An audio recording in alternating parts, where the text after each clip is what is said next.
10 kg of ice at minus 10 degrees Celsius added to 100 kilogram of water to lower its temperature from 25 degrees Celsius. Okay, என்ன அர்த்தம்?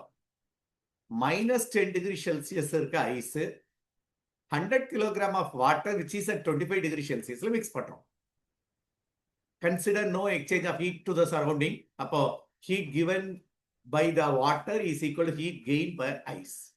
The decrease in temperature, இதுல final temperature of the water அவன் கேட்கல, final temperature கேட்டு அது வந்து 25க்கும் ஃபைனலுக்கும் எவ்வளவு டிஃபரன்ஸோ அதான் decrease in temperature of water. Okay, அப்போ heat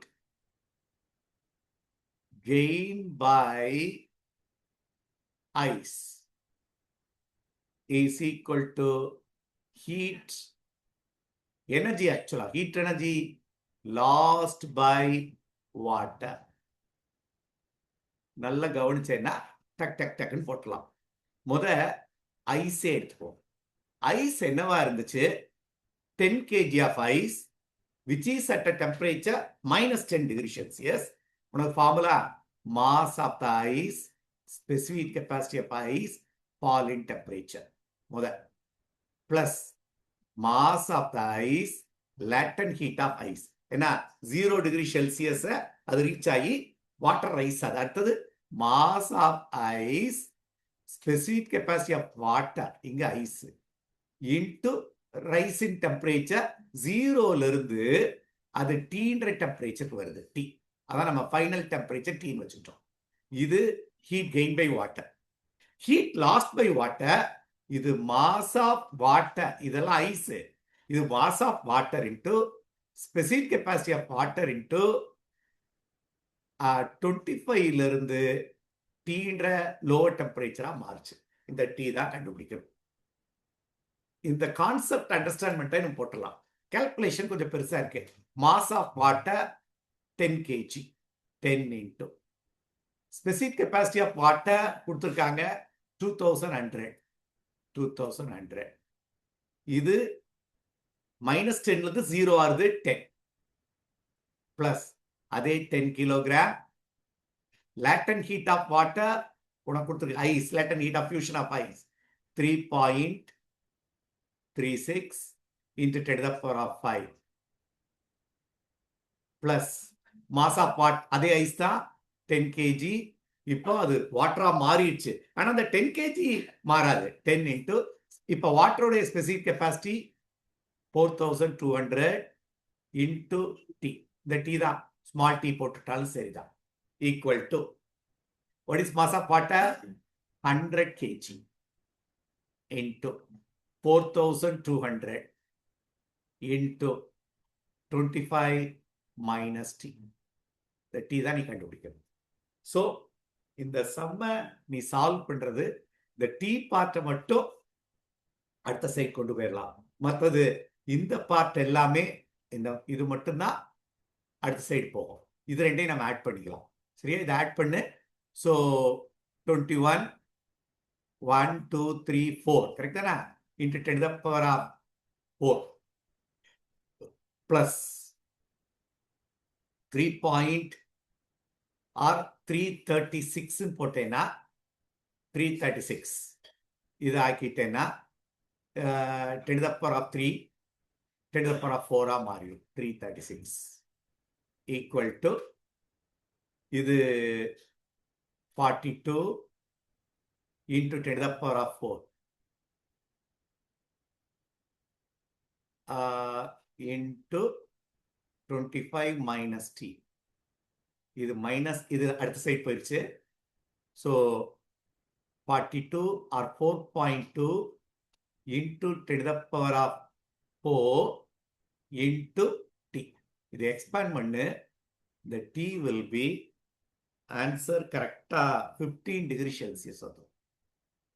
என்ன அர்த்தம்? 25 டிகிரி செல்சியஸா இருந்தது 15 டிகிரியா குறைஞ்சிருச்சு. கேட்டது the degrees in temperature will be 25 minus 15 which is 10 degree Celsius தான் டெம்பரேச்சர் ஃபால் ஆனது. கரெக்டா வருது. ஒர்க் அவுட் பண்ணுங்க. the electric current in the circuit is given by வேற ஒண்ணும் இல்ல instantaneous current கொடுத்திருக்கு I0 T by T is the instantaneous current. The RMS value of current கேட்டிருக்கு IRMS கேட்டிருக்கு for the period T equal to 0 to T equal to capital T. IRMS கேட்டிருக்கு இந்த டைம்ல இருந்து இந்த டைம். IRMSக்கு formula equal to integration of instantaneous current by integration of dt. இதான் பேசிக் formula for IRMS. இப்போ integration of 0 to t instantaneous current I0 small t by capital T divided by integration of dt from 0 to t. நல்ல ஈஸியான question பாரு. அப்ப IRMS is equal to I0 by t காமனா வெளியே எடுத்துடலாம். I0 by capital T. Oh sorry squared விட்டுட்டேன். அப்போ I0 square t squared by t square by integration of dt. இது வேல்யூ ஞாபகம் இருக்கா? IRMS பேரு root mean square current I1 square plus I2 square plus IN square by n root எடுக்கிறதா. So வெளியே எடுத்தது I0 square by D square தான் வெளியே எடுத்துக்கிறோம். இன்டகிரேட் பண்ண வேண்டியது டி ஸ்கொயர் பை ஆக்சுவலா இன்டகிரேட் பண்ணா இது டி ஆயிரும். லிமிட் 0 டு டி போடணும். அப்போ balance I0 squared by t squared into dt. Integrate பண்ணா என்ன வரும்? t cube by 3. Okay, limit 0 to t by t தான். Upper limit minus lower limit போடு. அப்ப IRMS will be equal to I0 squared by t squared into இது upper limit போட்டேன்னா t cube by 3 at a 0 by t cube t. அப்போ t cube cancel ஆயிடுச்சு. Balance I0 squared. so இது IRMS square. அப்போ I0 square by 3 தான் balance இருக்கு. அப்ப IRMS is equal to I0 by root 3 is the answer. The formula IRMS squared equal to integration of I squared dt by இந்த value. அப்ப நம்ம root எடுத்துட்டோம்னா இந்த value கிடைச்சோம். IRMS is I0 by root 3 is the answer. இது நமக்கு formula பேசிக் formula தெரிஞ்சு அதுல இருந்தே கொண்டு வந்திருக்கிறோம். IRMSக்கான பேசிக் ஃபார்முலா இதான். 0 to t is the time here. Okay. In the potentiometer, when the cell in the secondary circuit is shunted with 4 ohm resistance, the balancing length is 120 centimeter. Now, when the same cell is shunted with 12 ohm resistance, the balancing length is shifted to 180 centimeter, the internal resistance. பொட்டன்ஷியோமீட்டர்ல இந்த circuit பேரு primary சர்க்கியூட்னு சொல்லுவோம். AB இங்க இருந்து ஒரு செல்லை connect பண்ணுவோம். இதான் secondary circuit. அதில் ஆக்சுவலா கேலாமீட்டர், ஹை ரெசிஸ்டன்ட், ஜாக்கி எல்லாம் நம்ம எடுப்போம். இதான் EMF ஆஃப் த செல். இதுல இதுக்கு பேரலா ஒரு ரெசிஸ்டன்ஸ் எடுக்கிறோம். அதான் இங்க கொடுக்குறாங்க பாரு. 4 ohm resistance cell, the second is shunted with 4 ohm resistor. When the cell in the secondary இருக்கத shunted with 4 ohm resistor, the balancing length is 120 centimeter L. சரி, இப்போ இந்த கான்செப்டுக்குள்ள வருவோம்.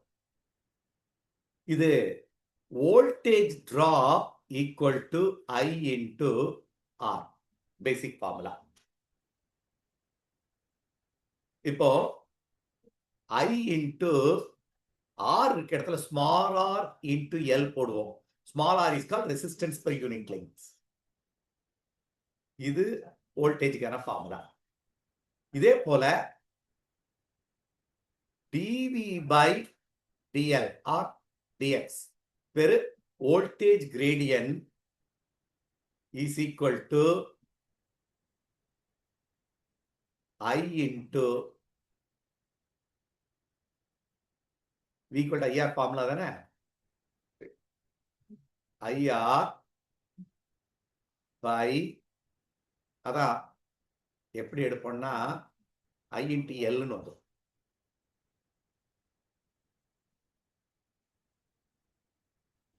which is called இப்படி எடு. கவனி. Potential difference is dV by dx into L அந்த length. V equal to I into R. I into the dV by dx voltage gradient சொல்றாங்க into L equal to V.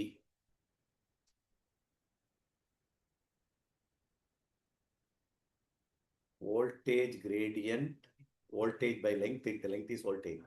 அப்ப I தேவையில்லை. உங்களுக்கு சொல்றேன். voltage is equal to voltage gradient into length போட்டேன்னா V equal to I into L, sorry, K, the voltage gradient K அப்படின்னு L, K into L. இப்போ EMF formula I into R plus R. அப்போ V equal to IR formula equal to K into balancing length. I இருக்க இடத்துல E by R plus R எடுக்கலாமா? into capital R equal to voltage gradient into length. இப்ப மறுபடியும் இந்த formula 1ன்னு வச்சுக்கோங்க. Come on. EMF of the cell is constant. இது external resistant. நம்ம internal resistant தான் கேட்டிருக்காங்க. Small r. இப்போ ஃபர்ஸ்ட் கேஸ்க்கு என்ன வரும்னு சொல்லி பார்ப்போம். For first case EMF into first கேஸ்க்கு resistance is 4 ohm by R plus small r equal to K into 120 centimeter. புரியுதா பாருங்க ஸ்டெப். voltage, அதாவது the potential difference between these two ends equal to potential gradient, voltage drop per unit length into length ஆல multiply பண்ணா voltage கிடைச்சோம். voltage drop per unit lengthன்றது இந்த ஒயருக்கு constant. அப்போ K into L. V equal to IR formula போட்டோம். Iன்றது EMF by capital R plus small r. small r ன்றது internal resistance, capital R ன்றது external resistance. First கேஸ்ல external resistance 4 ohm. அப்ப balancing length 120 centimetre. அடுத்த case, second case சொல்லு. EMF into 12 ohm by, இங்கே நம்ம தப்பு பண்ணிட்டோம், இங்கே 4 தான். 4 இங்க என்ன வரணும்? 12 plus R equal to K into 180. அவ்வளவுதான். என்ன இப்போ நீ என்ன கண்டுபிடிக்கணும்னா இது ரெண்டையும் ரிலேட் பண்ணு. 1 and 2. 1 divided by 2 போட்டுருவா, 2 divided by 1 போட்டாலும் சரிதான். 2 divided by 1 போடு.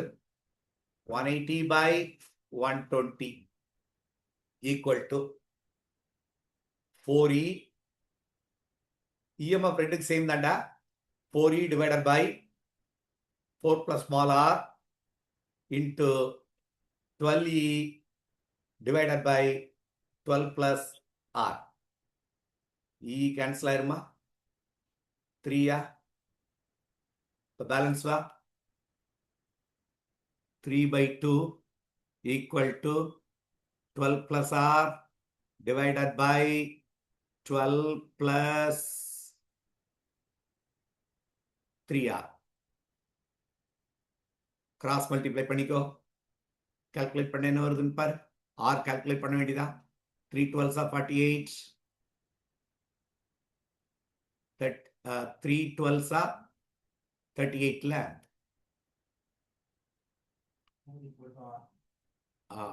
38 plus 9R equal to 24 plus 2R. Okay. அப்போ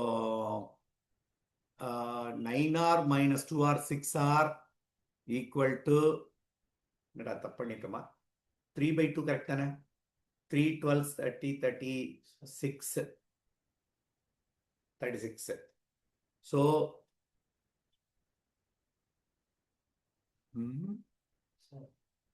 நம்ம சின்ன மிஸ்டேக் பண்ணியிருக்கோம். சின்ன correction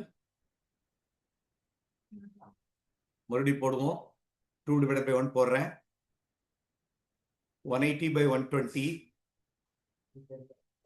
equal to 12E divided by 12 plus R into 4E divided by 4 plus R. E cancel ஆயிரும். இது 3/2. அப்போ இது 3 4 times. இது 2 times. அப்போ 1 equal to 16 plus 4R divided by 12 plus 2R.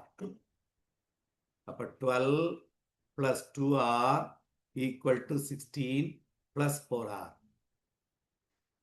அதே மாதிரி தான் வருதா? கரெக்டாக வருதாடா? ஸோ இதை கிராஸ் மல்டிப்ளை பண்ணால் 24 plus 2R equal to 16 plus 4R. 24 minus 6 is 8, which is equal to R. 8 equal to R. R is equal to 8/2, which is equal to 4. Is the answer. 2 circular discs of radius 10 centimeter. Or இது ஒரு circular disc, இது ஒரு circular disc. The centers of the rod is 30 centimeter long. Is 30 centimeter long. And the mass of the rod is 600 gram. If the mass of the rod is 600 gram, mass of the disc is 600 gram.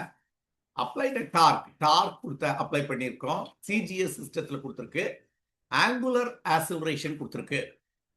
So tau is equal to I alpha தான் இதுக்கு பேசிக் formula. Alpha equal to tau by I. இதுல மொத்தத்துல I calculate பண்ணணும். இதுல மொத்தம் 3 moment of inertia இருக்கு. ஒன்னு moment of inertia of the rod, அடுத்தது moment of inertia of the disc, இன்னொன்னு moment of inertia of the disc. இந்த D1 வச்சுக்கோ, D2 வச்சுக்கோ. ஏன் D1 D2 வச்சிருக்கோம்னா இந்த டிஸ்குடைய டிஸ்டன்ஸ் ரெண்டு ஈக்குவலா இல்ல. ரெண்டு ஈக்குவலா இருந்தா D1 D2 ரெண்டு வச்சு 2 டைம்ஸ் போட்டு முடிச்சிருக்கலாம். சரி, நான் இப்ப என்ன பண்ண போறேன்னா இந்த லெங்க்ஸ் எல்லாமே ஒரு ஈவனா இருக்கு. ஃபார் எக்ஸாம்பிள் R 10 சென்டிமீட்டர்னு வச்சேன்னா 20 சென்டிமீட்டர் இருக்க இடத்துல 2R போட்டுடலாம். 30 சென்டிமீட்டர் இருக்க இடத்துல 3R போட்டுடலாம். 5 சென்டிமீட்டர் இருக்க இடத்துல R/2 போடலாம். ஈஸியா கால்குலேட் பண்றதுக்கான இதை சொல்றேன். சரி, moment of inertia of the rod எடுக்க போறேன். Rod about this axis AB. உனக்கு moment of inertia of the rod about it centre நமக்கு தெரியும், which is m r squared by general formula r squared by 12. இங்க சொன்னேன்னா நம்ம இந்த டேர்ம்ல சொன்னேன்னா ஆர்ன்றது இங்க 3R 30 சென்டிமீட்டர். அப்ப நம்ம என்னன்னு வச்சுக்கலாம்னா மாஸ் ஆஃப் த ராட் ஒண்ணு மாற்றல, கேபிட்டல் M தான். எல்லா கேஸ்க்கும் mass of the rod 600 gram தான். அதை நம்ம அப்படியே வச்சுக்கலாம். அப்போ M R is nothing but, நல்ல கவனிக்கிறியா, 30 சென்டிமீட்டர். இந்த ராட் உடைய லெங்த் 30 சென்டிமீட்டர். அப்ப 3R the whole square ml squared by 12 அதைத்தான் இப்ப எடுத்திருக்கேன். இப்ப நான் என்ன எடுத்திருக்கேன்னா moment of inertia at the center எடுத்தாச்சு. parallel axis theorem போடணும்.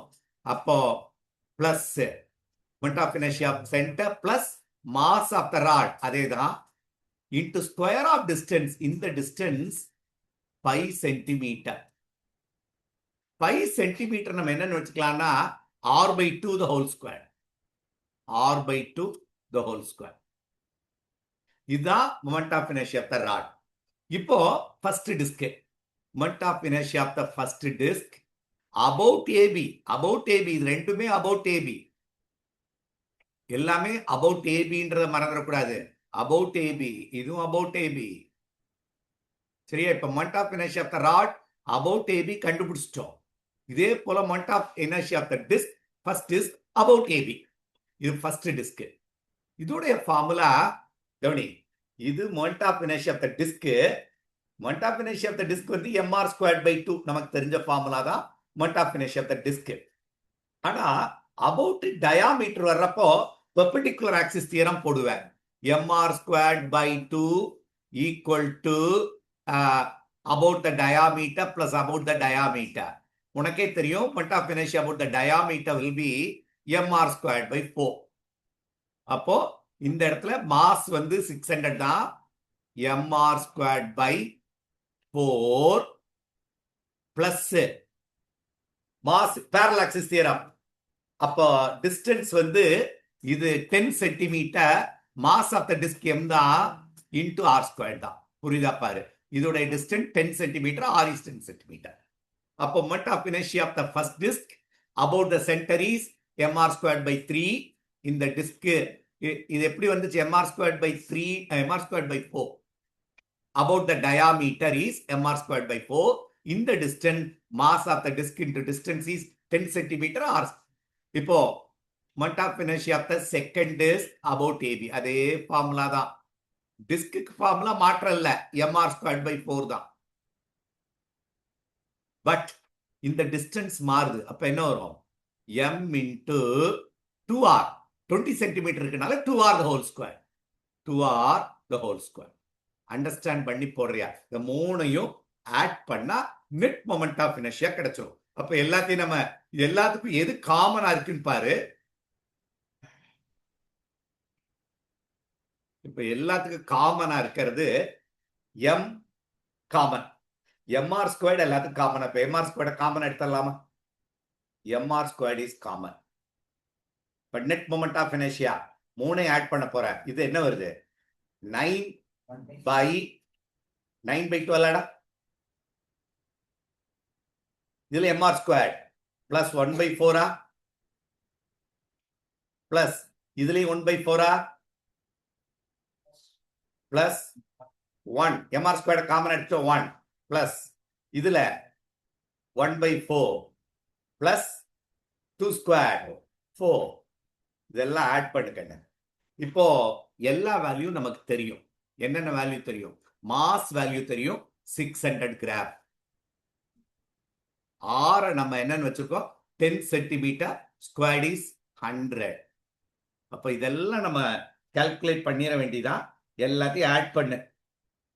என்ன வரும்னு சொல்லு பார்ப்போம். இத 12 எல்சிஎம் எடுத்துடலாமாடா? இந்த 4 விட்டுரு, இந்த 1 விட்டுரு. 4 + 1 5 ஆயிரும்.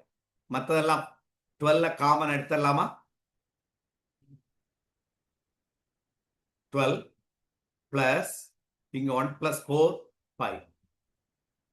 இது 12 எல்சிஎம் எடுத்ததுனால இது 9. இது 3 டைம்ஸ் இல்லடா, 3. இதுவும் 3, இதுவும் 3. கரெக்ட் தானா? அப்ப பேலன்ஸ் என்ன வருது? 6 into 10 to the power of 4 into இது என்ன வருது? 9 plus 3 12 15 18 by 12 plus 5. அப்போ இது என்ன கால்குலேட் பண்ணிரு. அப்போ which is equal to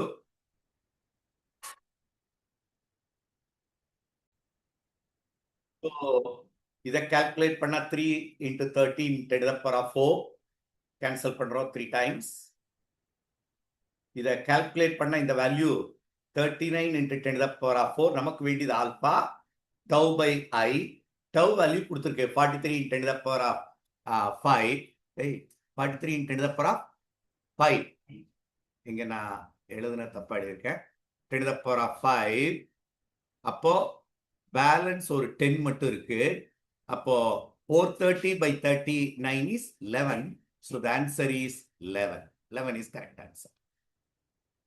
Water drops fall from a tap on the floor 5 meter below. That means tap இருந்து 5 மீட்டர்ல floor இருக்கு. அதான் அர்த்தம் 5 meter below. At regular interval of time. And the time interval is regular. The first drop strikes the floor when the sixth drop began to fall. அப்போ first drop இங்க விழுகிறப்போ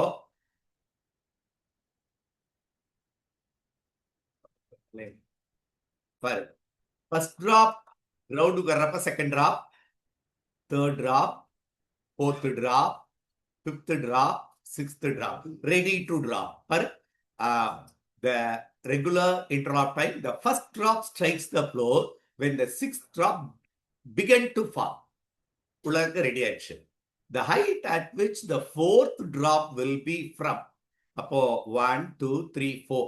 Fourth drop எவ்வளவு ஹைட்ல இருக்கும்? இதான் question. The height at which the fourth drop will be from the ground at the instant when the first drop strikes the ground. விஷயம் இவ்வளவுதான். இப்போ ஒவ்வொரு டிராப்பும் மொத்த ஃபர்ஸ்ட் டிராப் கீழே வந்து சேர்றதுக்கு எவ்வளவு டைம் போட்டுருவோமா? என்ன உனக்கு தெரியும்?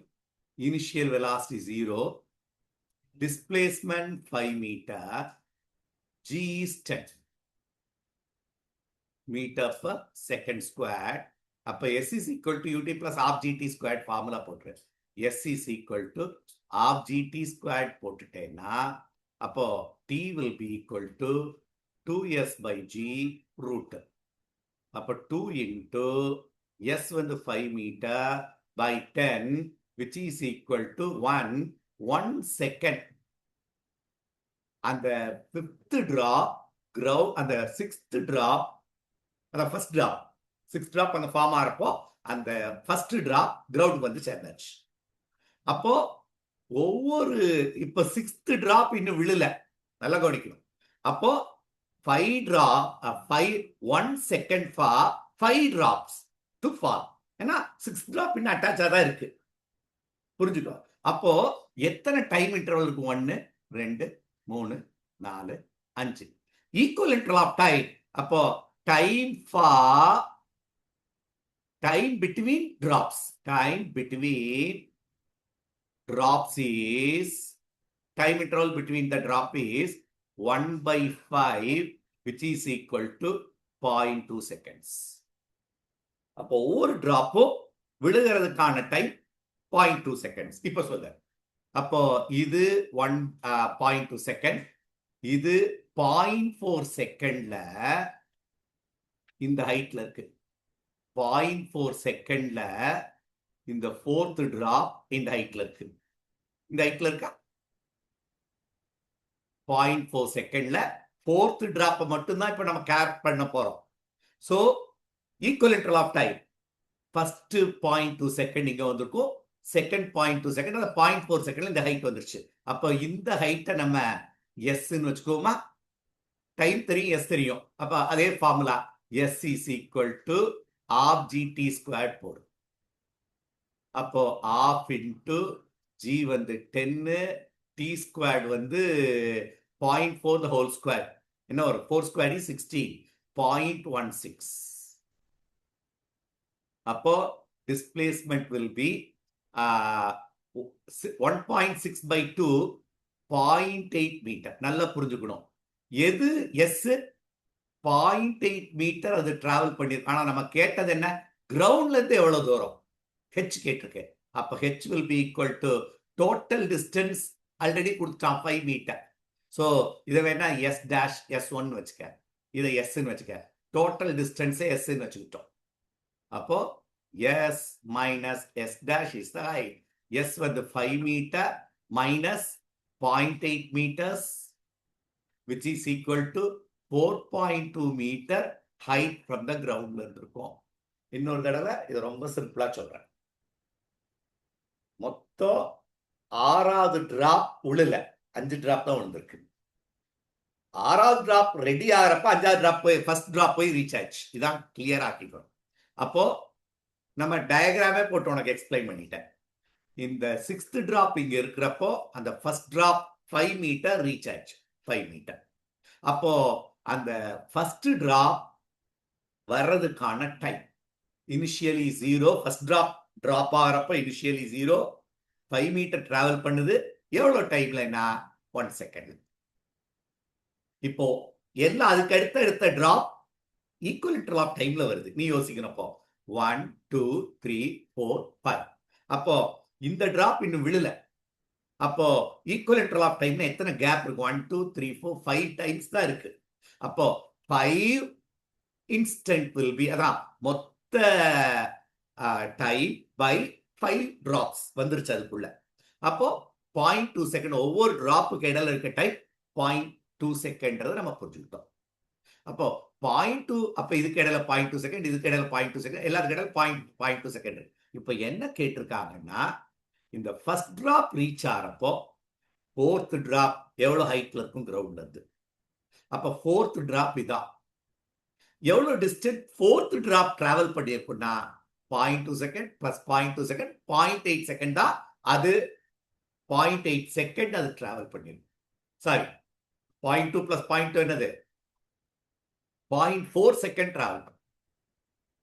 அதான் இங்க கால்குலேட் பண்ணியிருக்கோம். டைம் இஸ் 0.4 செகண்ட்ல அந்த 4th டிராப் ஒரு ஹைட் வந்துருச்சு. இங்க வந்து சேர்ந்துருக்கு. இப்போ எனக்கு வேண்டியது ஹைட்டு. நான் என்ன கால்குலேட் பண்றேன்னா, மேல இருந்து எவ்வளவு தூரம் வந்திருக்கு. அதான் s is equal to half g. அதே ஃபார்முலா. இதுக்கு முன்ன போட்ட மாதிரி அதே ஃபார்முலா. s தான் நம்ம கண்டுபிடிக்கும் இந்த கேஸ்ல. அது வேணா s1 ஆக்கிடுது. half g t square 0.4 the whole square போட்டா இது 0.8 மீட்டர் கீழே வந்திருக்கும். கிரவுண்ட்ல இருந்து அப்ப எவ்வளவு தூரத்துல இருந்திருக்கும்? மொத்தம் 5 metre. 5 minus 0.8 is which is equal to 4.2 metre. புரிஞ்சு செய்யணும். மெத்தட்ன்ற ஒரு ப்ராப்பர் மெத்தட்ல அடாப்ட் பண்ணு.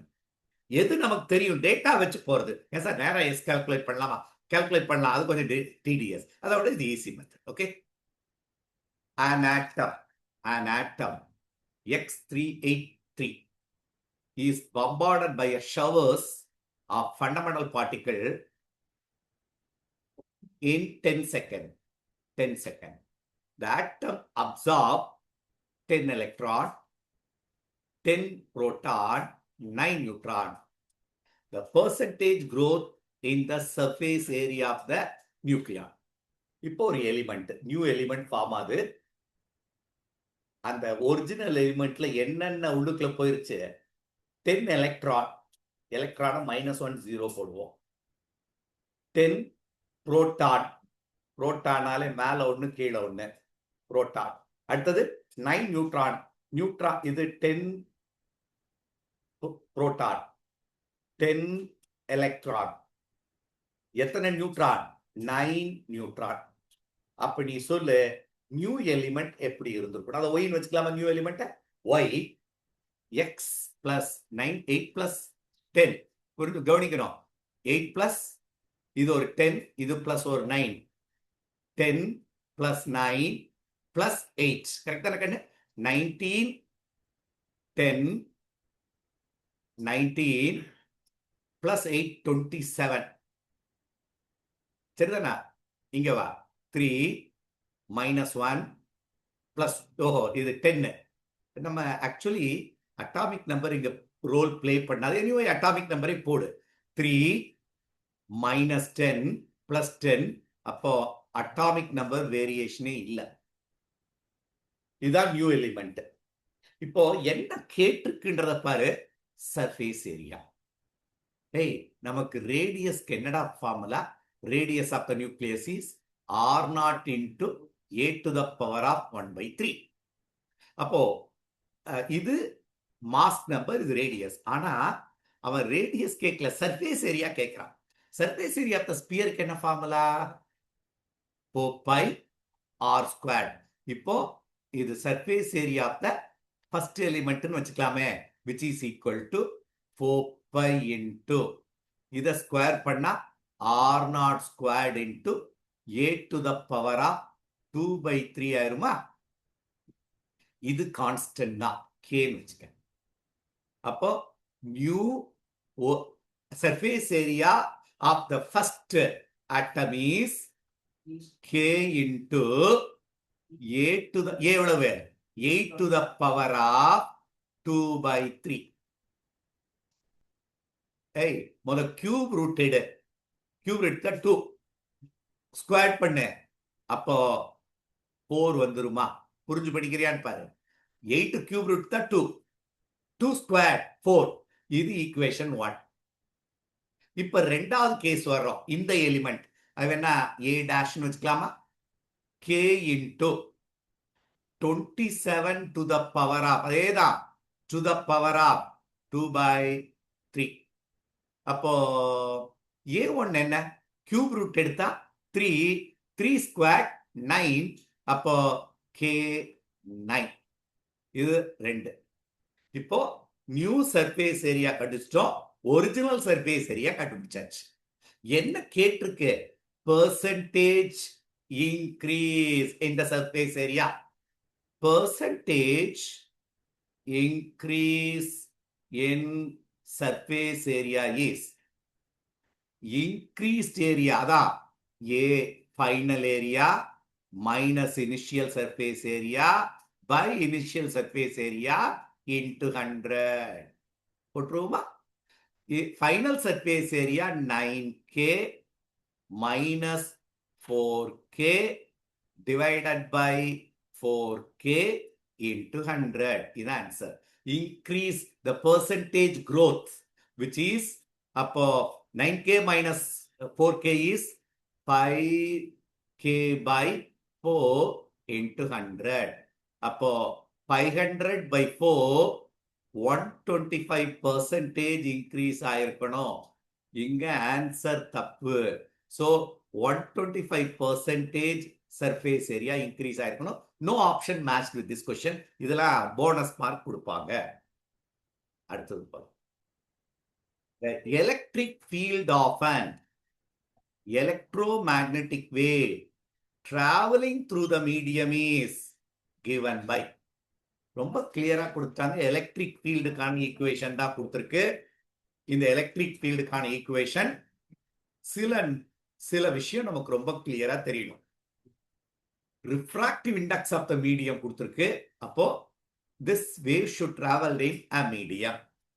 உனக்கு refractive index of the medium is velocity of light in air by velocity of light in medium.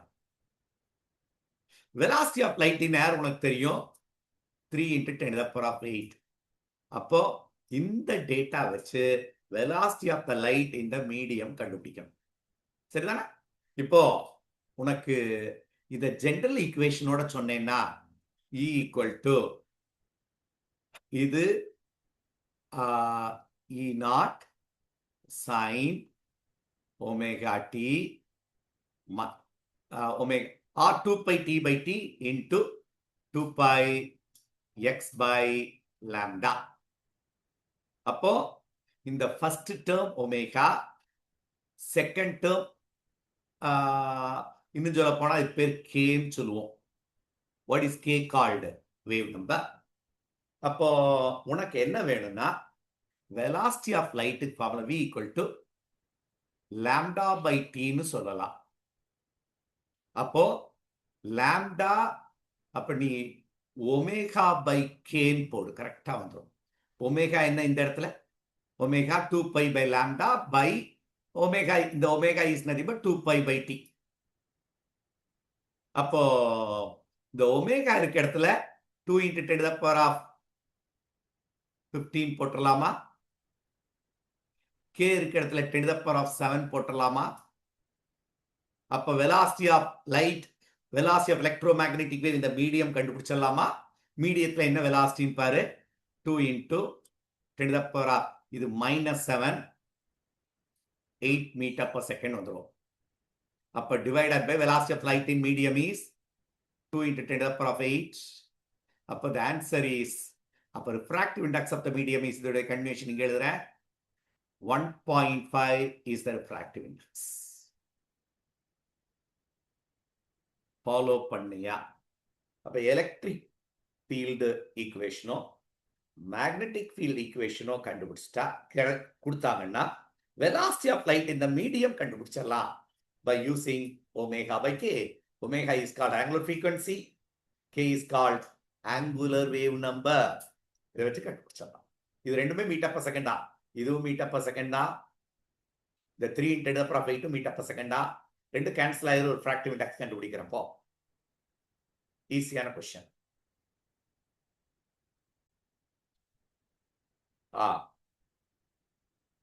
Which of the following best representation of the temperature versus heat supplied? Graph of water in the range of -22 and 20 degree. நல்லா கவனிக்கணும். Minus அப்போ -120ல அது ஐஸா இருந்திருக்கும். -20ல 0 வரைக்கும் as the heat increases temperature also will increase. அப்போ -20 இருக்கிறது -10 ஆயிருக்கும், அப்படியே ஷார்ப்பா இன்க்ரீஸ் ஆயிருக்கும். அப்போ இந்த கிராஃப் ரைட் தான், இந்த ஃபர்ஸ்ட் பார்ட் எல்லாம் ரைட். இது வர சான்ஸ்ல இது பெண்டா இல்லை. அடுத்தது அட் 0 டிகிரி செல்சியஸ்ல கான்ஸ்டன்டா மாறி இருக்கணும். இதுவும் கான்ஸ்டன்ட், இதுவும் கான்ஸ்டன்ட். இது தப்பு, ஏன்னா அடுத்த வேரியேஷன் வரல. அடுத்தது 100 டிகிரி செல்சியஸ்ல இது 100க்கு முன்னாலேயே சேஞ்ச் ஆயிடுச்சு. பர் 100லாம் அதுக்கு பிறகு என்ன ஆகணும், அது வரைக்கும் இன்க்ரீஸ் ஆகி எப்படி வேரியேஷன் வரணும். ஸோ இதான் கரெக்டான ஆப்ஷனா இருந்திருக்க முடியும். 100 டிகிரி செல்சியஸ் அது வேப்பரா மாறிடும். சரிதானா? அதுக்கு பிறகு டெம்பரேச்சர் ரைஸ் ஆகும். So the answer is 2 is the correct option. 3 long straight wire carrying currents are arranged mutually parallel as shown in figure. The force experienced by 15 centimeter length of the Q wire is. அப்போ இது Q wire, இதோடைய length 15 centimeterன்னு சொல்லிட்டாங்க. நான் முதல்லயே ஒரு idea உனக்கு பண்ணிடுறேன். இது 3 ஆம்பியர் 1 ஆம்பியர் ரெண்டு ஆப்போசிட்ல போகுது. they will repel with each other. இது இந்த டைரக்ஷன்ல போயிருக்கும், இது புஷ் பண்ணியிருப்போம். நமக்கு ஆன் Q தான் கேட்டதுனால இது F1 வச்சிட்டேன். F1 is a force offered by P on Q. Qல இந்த டைரக்ஷன்ல ஆக்ட் பண்ணியிருக்கோம். அடுத்தது F2ன்றது இது ரெண்டு கேட்டல் இருக்குது, சேம் டைரக்ஷன்ல கரண்ட் போனா அட்ராக்ட் பண்ணியிருக்கோம். அப்ப F2 will be again in the same direction. அப்ப net force will be equal to F1 plus F2. Okay, ரெண்டு கண்டக்டருக்கு இடையில இருக்க force formula, force between the current carrying conductor is mu0 I1 I2 L by 2 pi A. இதுல mu0 வந்து 4 pi into 10 to the power of -7ல 2ஆல cancel பண்ணிட்டோம்னா the formula will become 2 into 10 to the power of -7 into I1 I2 by இது ரெண்டு கிட்ட இருக்க distance R or A ன்னு வச்சுக்கலாம். சரி, F1 நம்ம நேரா போட்டுடலாம். 2 into 10 to the power of -7 into 1 into 3 3 into L. L is nothing but அதான் 15 centimeter length, 15 into 10 to the power of -2 divided by ரெண்டு கிட்ட இருக்க distance 3 centimeter, 3 into 10 to the power of -2 -2 cancel ஆயிடுச்சு, 3 cancel ஆயிடுச்சு. the net force is F1 will be 30 into 10 to the power of -7 Newton. Similarly, இந்த Qக்கும் R கேடல் இருக்க ஃபோர்ஸை F2ன்னு வச்சுக்கிட்டோம். F2 will be equal to அதே ஃபார்முலா சப்ஸ்டிட்யூட் பண்ணு. 2 into 10 to the power of -7 into இதோடைய current 1 ampere 2 ampere 1 into 2 2 into length is 15 into 10 to the power of -2 by ரெண்டு கேடல் இருக்க distance 2 centimetre 2 into 10 to the power of -2 cancel ஆயிடுச்சு. இந்த 2 cancel ஆயிடுச்சு. F2 will be equal to அதே தான் 30 into 10 to the power of -7 Newton. உனக்கு வேண்டியது net force. அப்ப net force will be equal to 30 plus அப்ப F1 plus F2 நம்ம நேரா ஆட் பண்ணா 60 into 10 to the power of -7 Newton. இதுல இந்த டைரக்ஷன் டுவர்ட்ஸ் R. அப்போ டுவர்ட்ஸ் பி தப்பு, டுவர்ட்ஸ் ஆர் இருக்கு. இதை 6 into 10 to the power of minus 6 Newton எழுதலாம். அதான் answer. So second option is correct. Assuming in forward bias condition, there is a voltage drop of 0.7 volt across silicon diode. The current through the diode is D1. The circuit is D1 circuit la pass ஆன current என்னன்னா question. இதுல voltage drop இருக்கு எவ்வளவு? 0.7 volt. 0.7 volt. இதுல ஒரு 0.7 volt. நல்ல கவனமா கவனிக்கணும் சார். ரொம்ப சிம்பிளான சார். ஒரு சின்ன லாஜிக் தான். எங்கன்னு இதுல வர கரண்ட் ஐன்னு வச்சுக்கேன். இங்க ஒரு ரெசிஸ்டன்ஸ்ல வந்து இங்கேயும் ஃப்ளோ ஆகுது. இங்க ஃப்ளோ ஆகுமான்னா ஆகாது. ஏன்? Reverse bias. இது ஃபார்வர்ட். இது பி என்ன? பிஎன். அப்போ இதுல கரண்ட் பாஸ் ஆகும். அதே போல இதுல கரண்ட் பாஸ் ஆகும். இதுவும் 0.7 வோல்டேஜ், இதுவும் 0.7 வோல்ட். அப்ப ரெண்டு டயோடும் ஒரே ரெசிஸ்டன்ஸா தான் இருந்திருக்கணும். இதுல ஐன்ற கரண்ட் ஃப்ளோ ஆச்சுன்னா, சப்போஸ் இதுல ஐன்னா இதுலயும் ஐ, இப்போ மொத்த கரண்ட் 2ஐன்னு வச்சுக்கலாமா? நம்ம கன்வீனியன்ட் தாண்டா, அந்த ஐ தாண்டா கேட்டிருக்கு. ஐ தான் நமக்கு வேணும். இதுல போனது ஐ, இதுல போனது ஐ, நான் எடுத்துட்டேன். மொத்த கரண்ட் 2ஐன்னு. இப்ப வா, இந்த இடத்துல தான் நம்ம பண்ற சில தவறுகள். இது 12 வோல்ட். கிர்ச்சாஃப் செகண்ட் லா நான் அப்ளை பண்ண போறேன். இது V1, இது V2. V1 minus V2. ஏன் சார் மைனஸ் போட்டீங்க இந்த இடத்துல? இந்த 7 வோல்ட் இருக்க 0.7, இதே தான் 0.7. பேரலா தான் வோல்டேஜ் ஒன் சேஞ்ச். இதுல 0.7, இதுலயும் 0.7 தான். ஏன்னா அப்படிதான் கொடுத்துருக்கோம். இதுலயும் 0.7 வோல்டேஜ் டிராப் இருக்கும், இதுலயும் வோல்டேஜ் டிராப் 0.7 வோல்ட். அப்போ இது பாசிட்டிவ். நல்லா கவனிச்சு பாரு. இதுவும் p material. Positive connected to positive வராது, அது ரிவர்ஸ் பயாஸ். அதனால minus. Positive connected to p is called forward bias. ஆனா நம்ம கிர்ச்சாஃப் லா படி பாசிட்டிவ் கனெக்டட் டு பாசிட்டிவ், இதை நீ பிளஸ்ஸா எடுத்து அதை நெகட்டிவா தான் எடுப்ப. அப்ப அதனால இது V2 ஈக்குவல் டு மொத்த current V1 minus V2 equal to மொத்த கரண்ட் 2I இன்டு R. என்ன இந்த ரெசிஸ்டன்ஸ் வேல்யூ? இப்ப வா, V1 எவ்வளவு? 12 minus 0.7 equal to 2 into I into resistance of this instrument is 0.3 into 10 to the power of 3 kilo ohm. ஐயா calculate பண்ணு. 12 minus 0.7 is 11.3 divided by 2 into 3 into 10 to the power of 2 சொல்லிடலாமா? equal to I. அப்போ 11.3 into 10 to the power of minus 2 divided by 6 or 113.6 என 10 to the power of minus 3 ஆக்கிட்டோம். 113 னா 10 to the power of minus 3 என்ன இங்க milli amperes கொடுத்திருக்கான். 6 all divide பண்ணுவோமா? 1, so 6 balance 5, 53.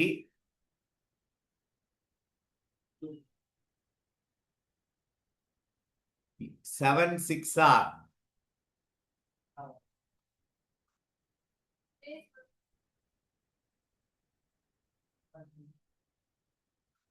18 வந்துரும்ல.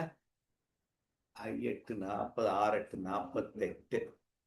இப்ப balance என்ன வரும் சொல்லு? 13ல 8 போயிருச்சுன்னா 5. so 5. இத 3 எடுத்துட்டோம்ல. அப்போ 1.8 தானே? 18.8. answer is 18.8 ohm is the correct answer. so நல்ல கொஸ்டின், அண்டர்ஸ்டாண்ட் பண்ணி படிக்க வேண்டிய கொஸ்டின். அதான் current pass through one diode. இதுலயும் அதே கரண்ட் பாஸ் ஆயிருக்கும். மொத்த கரண்ட் வந்து 2I. so answer is 18.8 milli ampere. ஏன்னா 10⁻³ இங்க நம்ம ஷிஃப்ட் பண்ணி அங்க ஆன்சர் மில்லி ஆம்பியர் கொடுத்ததுனால answer is 18.8 milli ampere. The magnitude of power of biconvex lens and that of plano-concave lens. ஒரு biconvex lens இருக்கு, இன்னொன்னு plano-concave lens இருக்கு. இந்த ரெண்டுடைய பவரும் ஈக்குவல் அப்படின்னு சொல்லிட்டான்.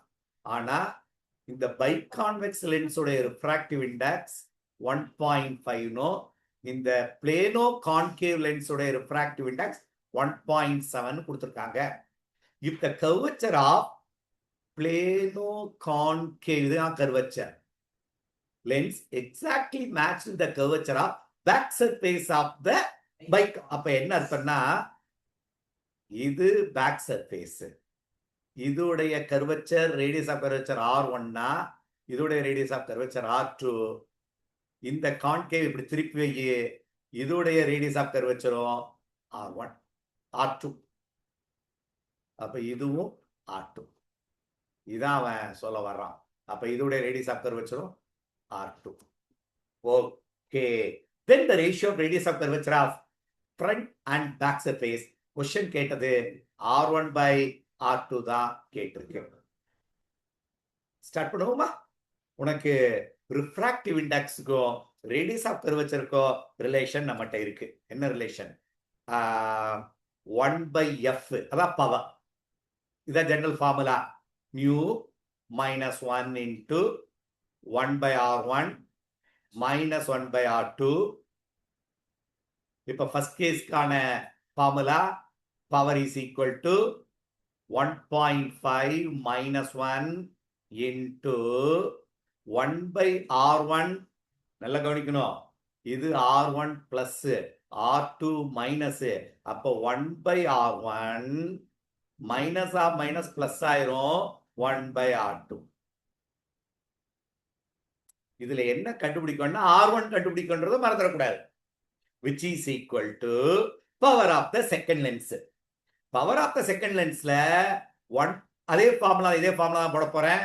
1.7 minus 1 into இந்த கேஸ்ல ஃபர்ஸ்ட் லென்ஸ் உடைய ரேடியஸ் ஆஃப் கர்வேச்சர் மைனஸ். அப்ப இங்க என்ன வரும்னா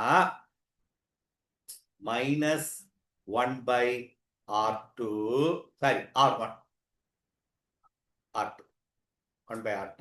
என்ன R2 வச்சுக்கிறோம். இது இன்ஃபினிட்டி மைனஸ் 1/infinity become 0. அந்த ரெண்டாவது டேர்ம் 0 ஆயிரும். 1/infinity. அவ்வளவுதாங்க. இதை சால்வ் பண்ணி என்ன எடுக்கணும்? R1 எடுக்கணும். சரிதானா? அப்போ கண்டினியூ பண்றேன். சோ உனக்கு R1/R2 ரேஷியோ தானே கேட்டிருக்கு. R1/R2 ratio of curvature of the front surface to back surface of the bike. R1/R2 வெளியே எடுக்கணும். ஸ்டார்ட் பண்றேன். ரெண்டு ஈக்குவேட் பண்ணியாச்சு. இது 0.5 into 1/R1 plus 1/R2 equal to 0.7 minus 1/R2. இப்ப R2 எல்லாம் ஒரு சைடு கொண்டு வந்துருவோமா? R1 அடுத்த சைடு கொண்டு வந்துடலாம். சோ இது R2, இந்த R2 இங்க கொண்டு வர்றேன். So 0.5 is nothing but 1/2. 1/2 R2. R1 அந்த சைடு கொண்டு வரலாமாடா? எந்த சைடு கொண்டு வரது பெட்டர்? எப்படி ஒரு மைனஸ் வருதோ அப்படி நம்ம கேன்சல் ஆகாது. சரி, 1/R2 இதை இங்க போட்டான்ட்டேன். இதை இந்த சைடு கொண்டு வா. பிளஸ் 0.7/R2 ஈக்குவல் டு இந்த R1 அடுத்த சைடு போறப்போ மைனஸ் ஆயிடுச்சு. 1/2 R1. ஓகே, இப்போ இங்க ஒரு மைனஸ் இருக்கு, அது கேன்சல் ஆயிரும். 1/2 R2 காமனா வெளியே எடுத்தேன்னா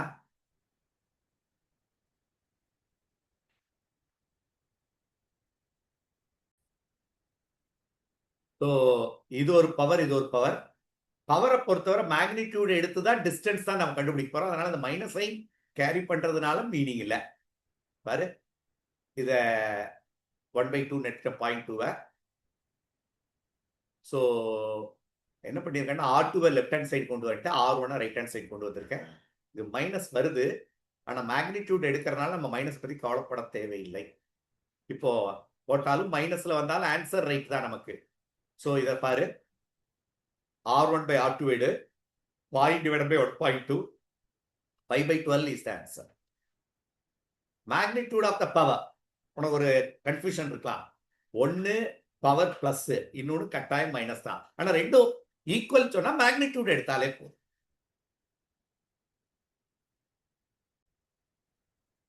So the answer is 5:12 is the answer. 5:12 is the answer. பாத்துக்கங்க, நல்ல கொஸ்டின். ஸோ ஒர்க் அவுட் பண்ணது கொஞ்சம் பெருசா இருக்கலாம், but easy question. The following PV diagram, pressure volume diagram, the equation states the curved path is given by V minus 2 squared equal to 4AP. P is the pressure, where A is a constant, that V is a volume, P is a pressure. மறந்துடக்கூடாது. The work done in the closed path is, work done in a PV diagram is area enclosed by PV diagram. அப்போ work done is equal to area enclosed. In the case of what is this parabola, area is nothing but 2/3 area of rectangle. அப்ப it is clear 2/3 of area என்னன்னா இந்த area A, C, 3, 1, A. அப்போ 2/3 of del B into del P. அப்ப 2/3 of change in volume என்னன்னு பாரு. Change in volume is 3 to 1, 2. இது pressure constant இந்த line into P. அந்த P தான் இங்க இருந்து நம்ம எடுத்து போடணும். சரியா? So squaring both sides போடு.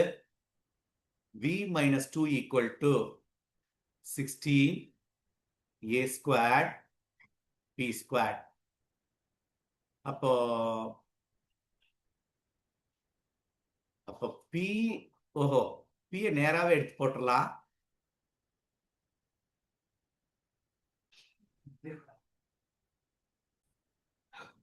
அப்போ ஏரியா கால்குலேட் பண்ணணும். Change in volume, change in volume is 3 minus 1, 2. Change in volume is 3 minus 1, 2. 2 metre கியூப்னு கூட சொல்லலாம். எஸ் யூனிட்ல இருக்கு. இனிமே நமக்கு ப்ரெஷர் தான் வேணும். ப்ரெஷர் இஸ் நத்திங் பட் இதுல இருந்து வெளியேடு V minus 2 the whole squared divided by 4A. P correct only.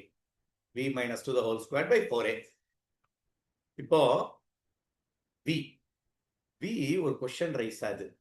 V 1 எடுக்கணுமா 3 எடுக்கணுமா? நீ 1 எடுத்தாலும் 3 எடுத்தாலும் ஸ்கொயர், அது நம்ம ஸ்கொயர் பண்றதுனால 1 தான் வரும்.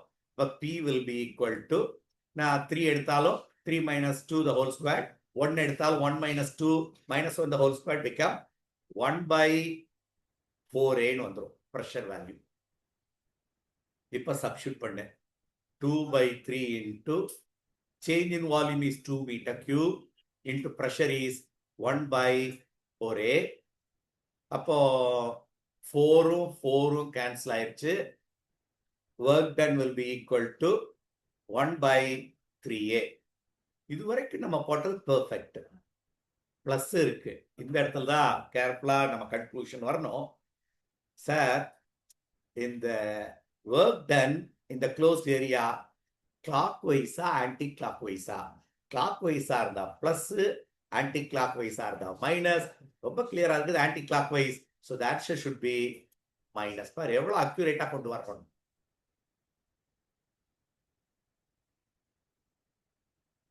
For the two cells having same EMF and internal resistance, அப்ப ரெண்டு செல் இருக்கு, ரெண்டுக்கும் EMF சேம், internal resistance சேம்னு சொல்லிட்டாங்க. The current passing through the external resistance 6 ohm is same when both cells are connected either parallel or in series. அப்போ current சேமா either parallel or in series. So, okay, the value of internal resistance is, taken two cells இருக்கு, சீரீஸ்ல connect பண்றோம். ஆக்சுவலா இதுல ஒரு internal resistance, இங்கே ஒரு இன்டர்னல் ரெசிஸ்டன்ஸ் இருந்திருக்கும். To a external resistance passing through an external resistance 6 ohm, 6 ohm, the same. இது வந்து when the cells are in series. இதே இது two cell, இதுக்கு internal resistance உண்டு, இதுக்கு internal resistance உண்டு, ஆனா connected in parallel and a resistance of 6 ohm. என்ன சொல்ல வர்றோம், இந்த ரெண்டு கேஸ்லயும் கரண்ட் சேம். போடுவோமா? என்ன கரண்ட்டுக்கு formula, general formula E by R plus small r. இங்க EMF வந்து சீரீஸ்ல 2E இருக்கு, அப்ப 2E. அப்ப current 2E divided by external resistance 6 ohm, internal resistance 2R, R plus R 2R. புரியுதான்னு பாரு. இது ஃபர்ஸ்ட் கேஸ். இதே இது இந்த கேஸ்ல கரண்ட் சேம் தான். I equal to parallel இருக்கிறப்ப EMF சேம் தான். இது ரெண்டும் parallel. 1 by R, 1 by R. என்ன வரும்? 1 by R effective will be equal to 1 by R plus 1 by R, which is equal to 2 by R. R effective will be R by 2. அப்போ R இது R by 2 அதோட சீரீஸ்ல இருக்கும். அப்போ R by 2 plus 6. இந்த ரெண்டு கரண்ட் ஈக்குவேட் பண்ணு. என்ன கேட்டிருக்காங்க? R small r வெளியேடு. Anyway equate பண்ணுவோமாடா.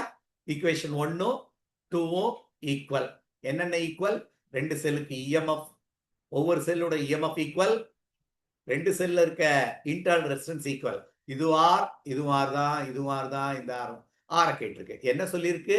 when they connected in series என்ன கரண்ட் ஃப்ளோ ஆகுதோ அதே கரண்ட் தான் when the cells are connected in parallel equal சொல்லிட்டாங்க. ஈக்குவேட் பண்ணுவோமா? 2E EMF by 6 plus 2R equal to E by R by 2 plus 6. E cancel. Cross multiply பண்ணு. 2 into R by 2 is R plus 12 equal to 6 plus 2R. அப்போ 12 minus 6 இந்த side கொண்டு வா. 6 is equal to R. Answer is 6 ohm.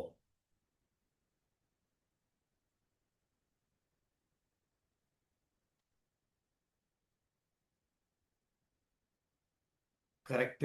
6 ohm is correct. பார்க்கறது பெருசா இருக்குமா இருக்கும், but very simple. பாப்பா 2 wires A and B made of different material. அப்ப ரெண்டு ஒயருக்கும் Young's modulus மாறிச்சு. different lengths of length L1 L2 மாறிச்சு. அடுத்தது respectively the area of cross section A1 A2 are stretched by the same magnitude, respectively are stretched by the same magnitude. அப்ப ரெண்டுக்கும் change ஆன length same. given load, the ratio of Young's modulus A to B is, ரெண்டுக்கு கொடுத்த லோடும் same தான், எஃப்பும் same தான். Y1 by Y2 இதான் கேட்டிருக்கு. நமக்கு y1க்கு formula F by A into change in length by original length. லெங்க்த்தும் ஏரியாவும் மாறுது அப்படித்தானே, மற்றெல்லாம் ஈக்குவல் டும். எதெல்லாம் equal? Length same, elongation same, ரெண்டுக்கும் ஒரே ஃபோர்ஸ் தான். அப்ப 3 விஷயம் மார்ச். இப்ப ரெண்டாவது ஒயர் y2 will be அதே force, area A2, length L2. இங்க பாரு, magnitude are stretched by the same magnitude under given load. அப்போ change in length same. y1 by y2 நீ போட்டேன்னா இங்க பேலன்ஸ் என்ன இருக்குன்னா L1 by L2, A1 தலைகீழா வரும், A1 A2 மேல வந்துச்சு. அப்ப டைரக்டா போடலாம் L1 by L2 6 by 5.4, A1 by A2 3 by 4.5, 3 மேல 4.5. இது ரேஷியோல இருக்கனால எல்லாம் கேன்சல் ஆயிரும். இதுல 10 to the power -5 இருக்கு, இதுல 10 to the power -5 இருக்கு, எல்லாம் கேன்சல் ஆயிரும். சோ இது 2 times 9 ஆல கேன்சல் ஆயிரும்டா. 45 54 எவ்வளவு? 5 9s 9 5s 45. ரைட் டேபிள் சொல்லு. 54 கரெக்ட் தானா? அப்ப 6. Answer is 10 by 6 5 by 3. இங்க சொல்லிட்டா பாரு பாரு, x by 3 equal to 5 by 3. அப்ப x will be equal to 5. Answer is 5.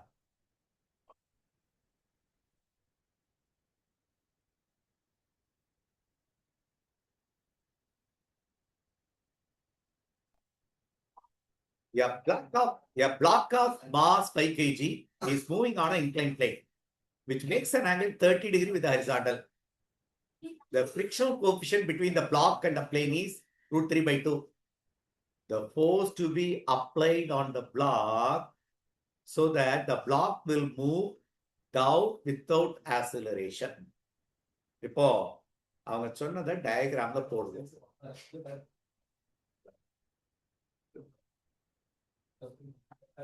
ஒரு incline plane,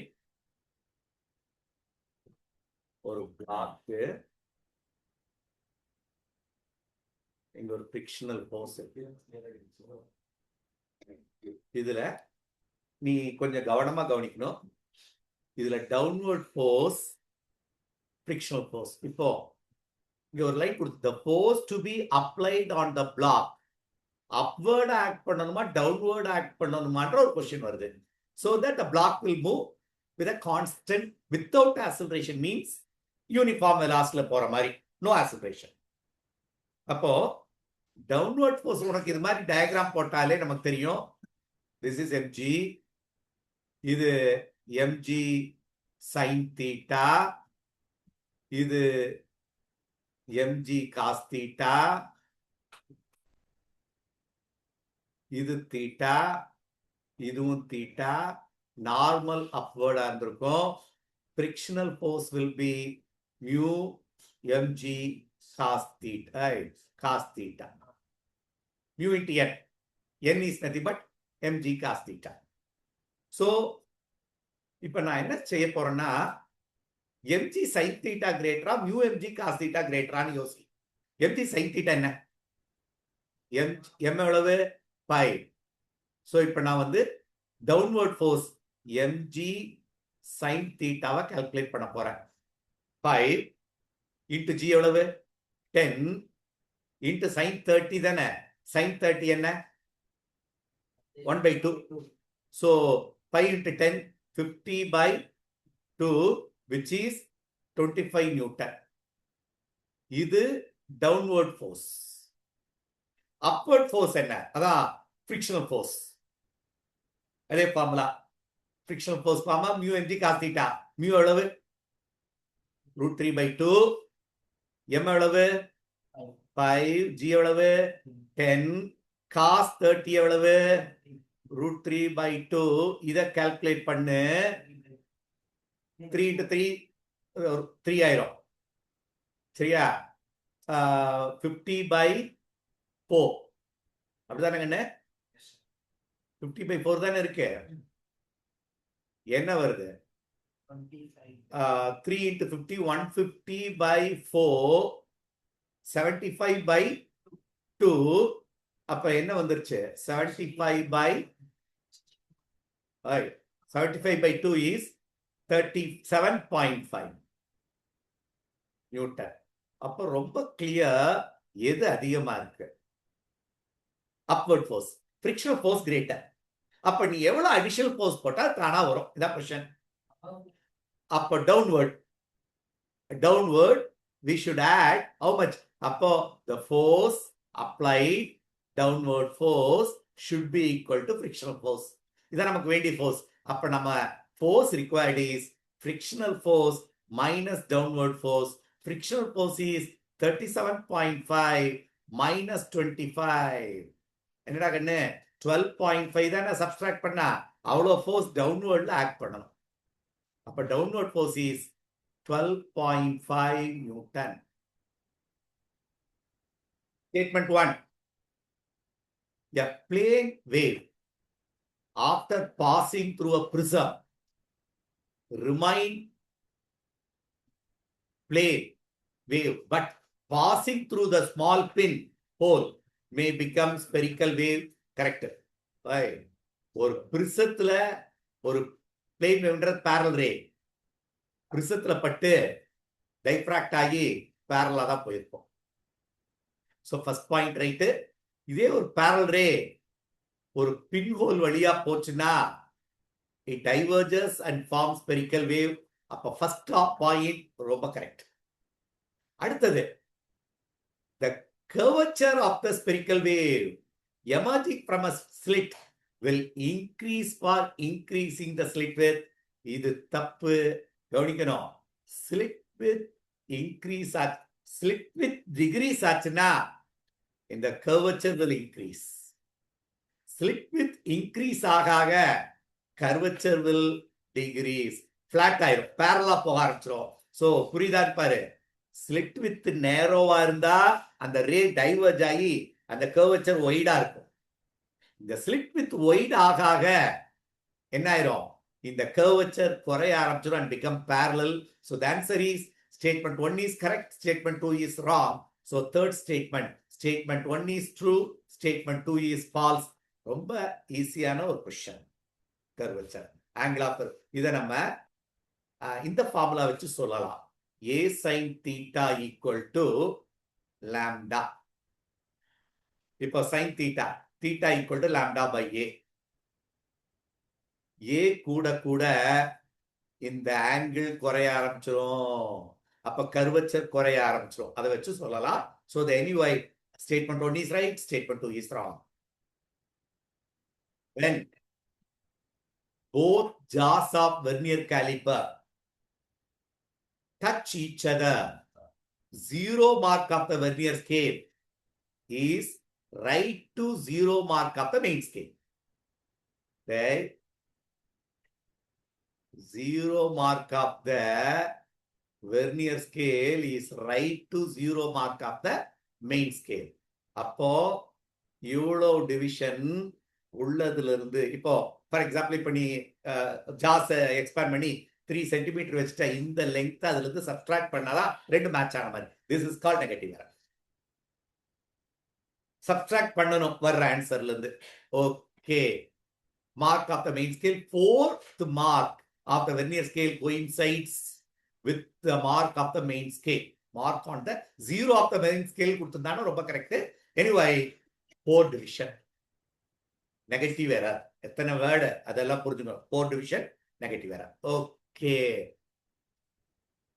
while measuring the length of the cylinder observed main scale reading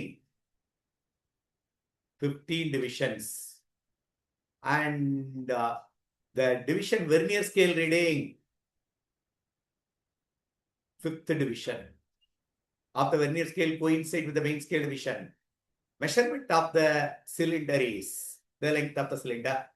Appo correct reading is equal to MSR plus VSR into LC minus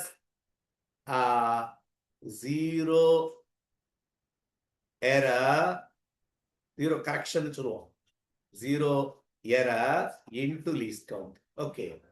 இப்போ MSR எவ்வளவு? least count value கொடுத்தாங்க 0.1 millimeter. So MSR எவ்வளவு? 15 plus vernier coincident 5, least count 0.1.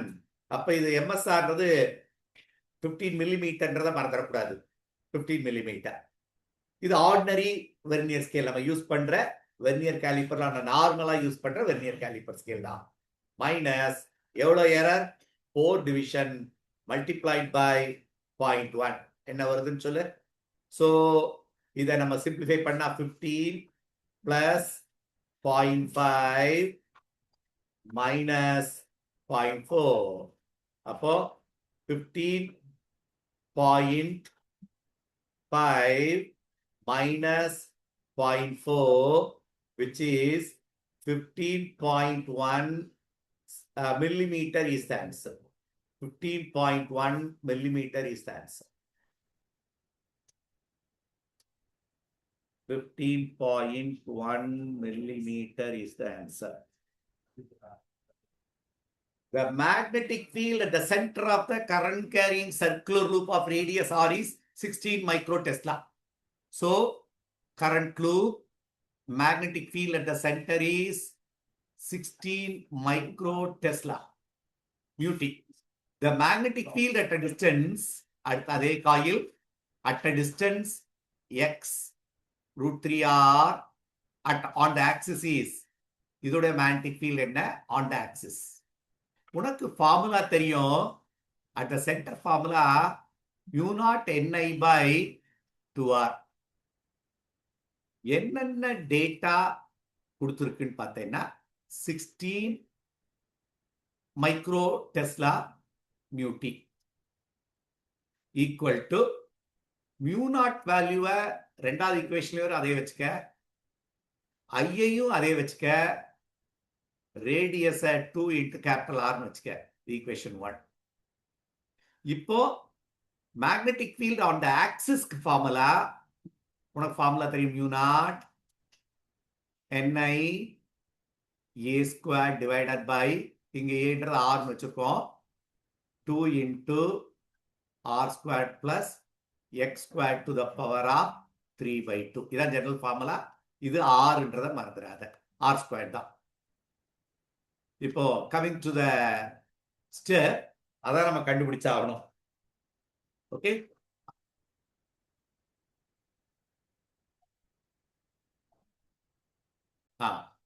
உனக்கு தெரியும் formula b equal to on the axis formula μ0 I R squared divided by 2 into R squared plus x squared to the power of 3/2. இப்போ calculate பண்ண போறேன். b dash will be, அப்ப b dash வச்சுக்கலாம். on the axis b dash வச்சுக்கிட்டேன், which is equal to μ0 I-ல மாற்றம்ல அதே I தான், R squared divided by 2 into R squared plus x இருக்க இடத்துல √3r the whole squared போட்டேன்னா √3r the whole squared is nothing but 3r squared. அப்ப நேரா 3r squared எழுதிடலாம். So which is nothing but 3r squared. 3r squared to the power of 3/2. Let it be equation number 2. அப்ப 2 divided by 1 போட்டுருவோமா? இதை simplify பண்ண போறோம். 2 divided by 1 போடு. 2 divided by 1 போட்டோன்னே b dash by 16 μt அப்படியே நான் வச்சுக்கிட்டேன், ஈக்குவல் டு μ0 கேன்சல் ஆயிரும். அப்ப மேல ஒரு r squared வந்துச்சு, டிவைடட் பை இது b dash இருக்கு r squared, இதுல இருக்க இது r squared plus 3r squared என்ன ஆயிரும்? 2 into 4r squared to the power of 3/2. இதுல டிவைடட் பை 2r வரும், மேல 2r வரும். புரியுதா பாரு? நான் 2 divided by 1 போடுறேன், 2ல மியூ நாட் ஐ போயிடுச்சு. ஆர் ஸ்கொயர் டிவைடட் பை இது டினாமினேட்டர்ல வரும். சரியா? 3r square plus r square is 4r square 3/2. இது டினாமினேட்டர் பை டினாமினேட்டர் நியூமரேட்டர் போயிடுச்சு. அப்ப balance 2r cube divided by 2 into 4 to the power of 3/2. 4 root எடுத்தேன்னா 2 cube is 8. புரியுதா? 4 to the power of 3/2 is 8. அதே போல r squared to the power of 3/2 will be r cube. அப்போ மேல இருக்க r cube கீழே இருக்க r cube கேன்சல் ஆயிரும். பேலன்ஸ் உனக்கு b dash தான் வேணும், which is equal to 16 mu t by 16. Correct தானே? 2 into 8 16 தானே? mu t. ஆன்சர் இஸ் என்னடா ஏதோ 2 என்ன விட்டோன்னு பாரு, என்ன மிஸ்டேக் பண்ணிருக்கோம். இந்த சம் இந்த 2 இங்க கேரி ஓவர் பண்ணு.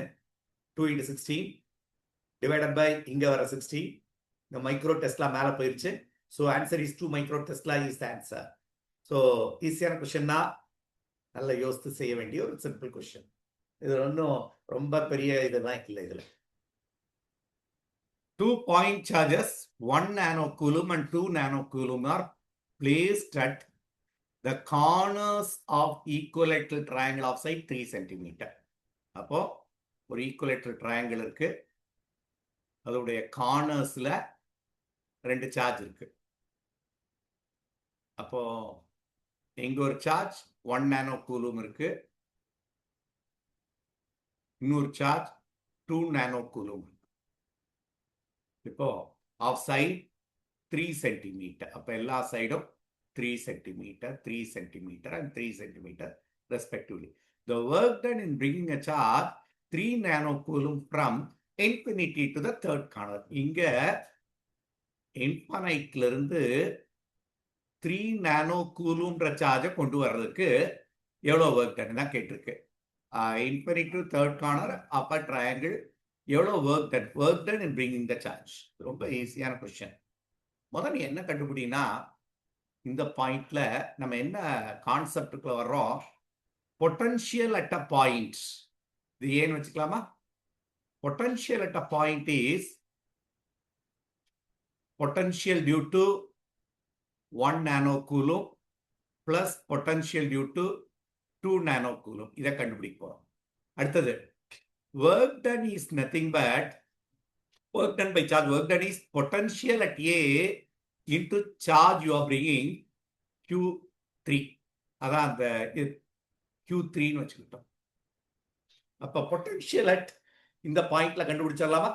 Potential at A will be K Q by R. இதை Q1 வச்சுக்கலாம். Plus K Q2 by R. என்ன இந்த ரெண்டு டிஸ்டன்ஸ் ஈக்குவல் தான். அப்ப இது 1 nanocoulomb, இது 2 nanocoulomb. அப்ப என்ன ரெண்டு constant? K by R is constant. K by R constant எடுத்தலாம். Q1 plus Q2. இப்ப சப்ஸ்டிட்யூட் பண்ணிடுவோமா? K is nothing but 9 into 10 to the power of 9. 1 by 4 pi epsilon naught. R is nothing but 3 centimeter. 3 into 10 to the power of minus 2 into Q1 plus Q2 3. 1 plus 2 3. 3 nano 10 to the power of minus 9. இப்போ இதை calculate பண்ணா potential at A கிடைச்சிரும். Calculate பண்ணுவோமா? minus 9 plus 9 cancel. அடுத்தது 3 3 cancel. அப்ப balance என்னடா இருக்குன்னா 900 volt அதான இருக்கு. இது 10 to the power of minus 2 வந்துருச்சு. அப்போ 900 into the charge is 3 nanocoulomb. 3 into 10 to the power of minus 9 coulomb. சரிதானே? அப்போ இவன் எதுல கேட்டிருக்காங்கன்னா மைக்ரோ ஜூல்ஸ்ல. இது வந்து ஜூல்ஸ். இப்ப நம்ம கண்டுபிடிச்சது ஜூல்ஸ். இப்போ -6 வெளியே எடுத்துட்டா போதும். அப்ப 3 into 3 27 -7 இருக்கு. ஆனா உனக்கு -6 வேணும். அப்ப 2.7 into 10 to the power of -6 joule is nothing but 2.7 microjoule is the answer. நல்ல ஈஸியான கொஸ்டின், அண்டர்ஸ்டாண்ட் பண்ணி போட வேண்டியதுதான். A particle of mass m falls through a through a resistive medium having a resistive force minus kV. Kv is the velocity of the particle, k is a constant. Which of the following graph represents velocity versus time? இதுல falls through a resistive force. It's just like a viscous force. இது வர்றதுக்கு சான்ஸே இல்லை. நான் compare பண்ணிடுறேன். as the time increases velocity increase ஆகாது.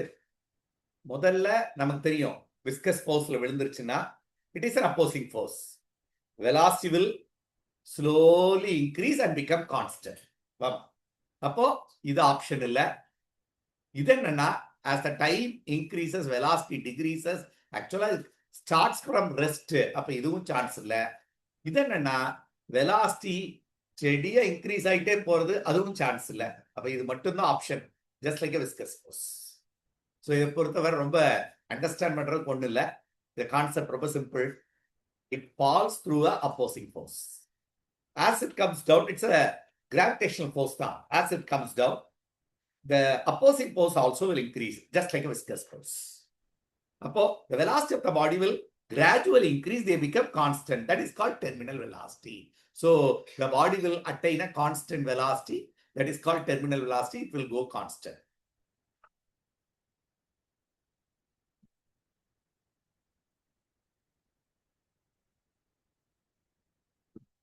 ஒரு தடவை சொல்லிடுறேன்.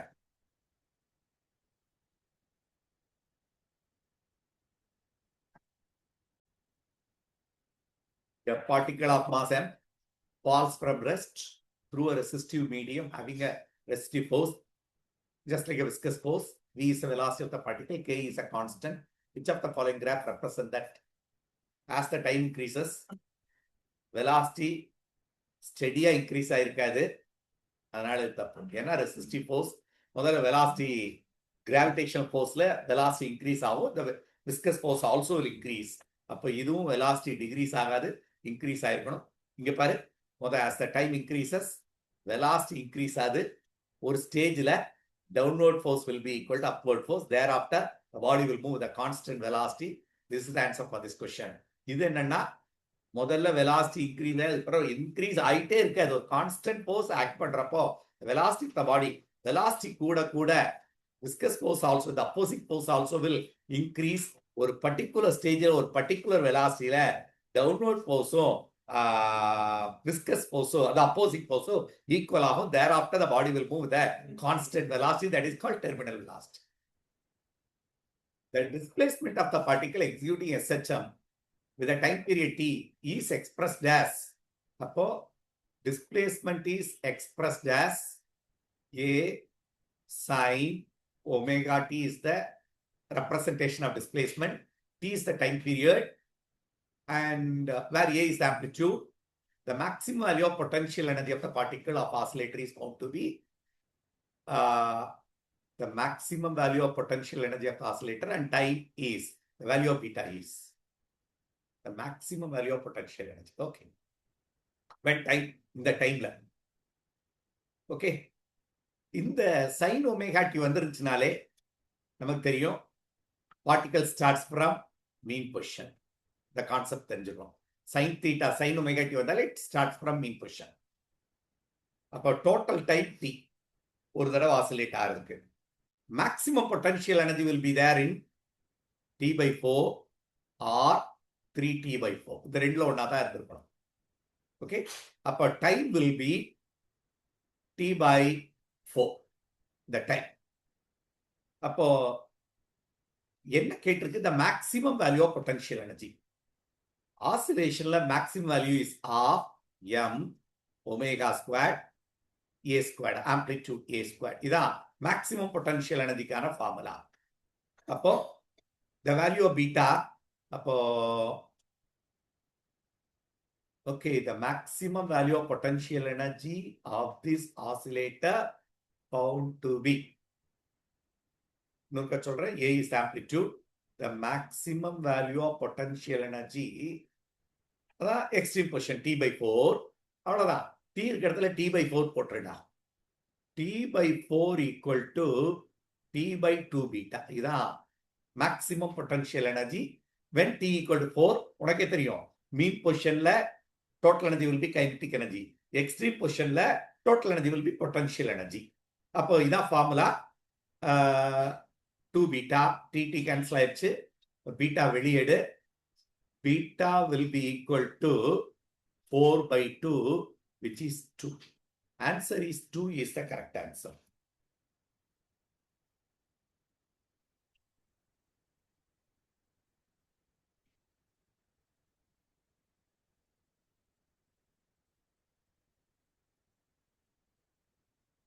Yes, it's correct.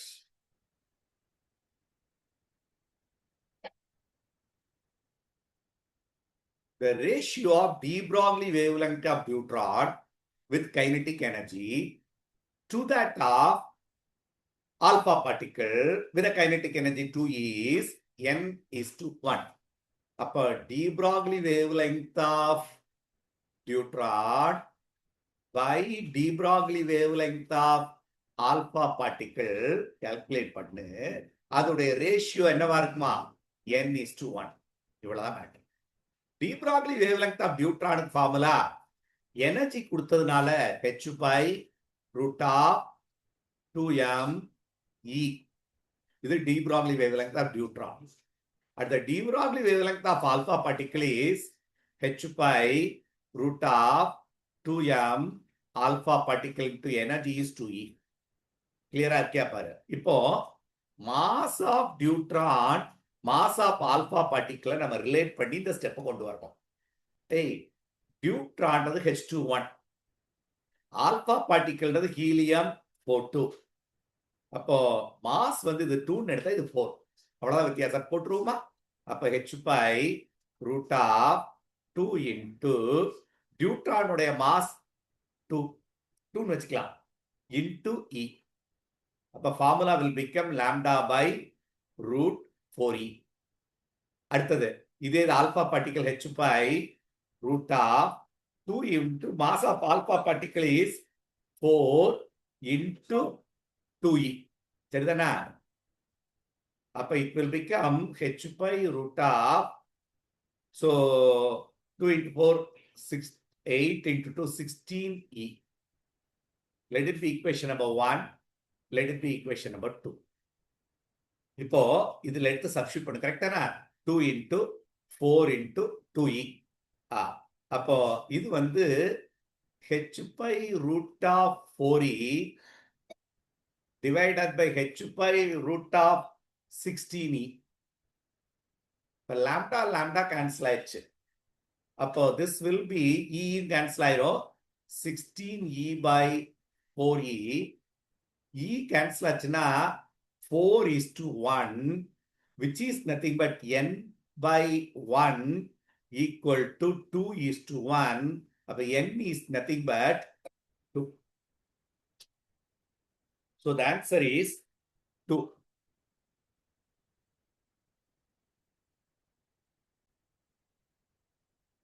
A solid sphere of radius 10 centimeters is rotating about an axis which is at a distance 15 centimeter from the center. A solid sphere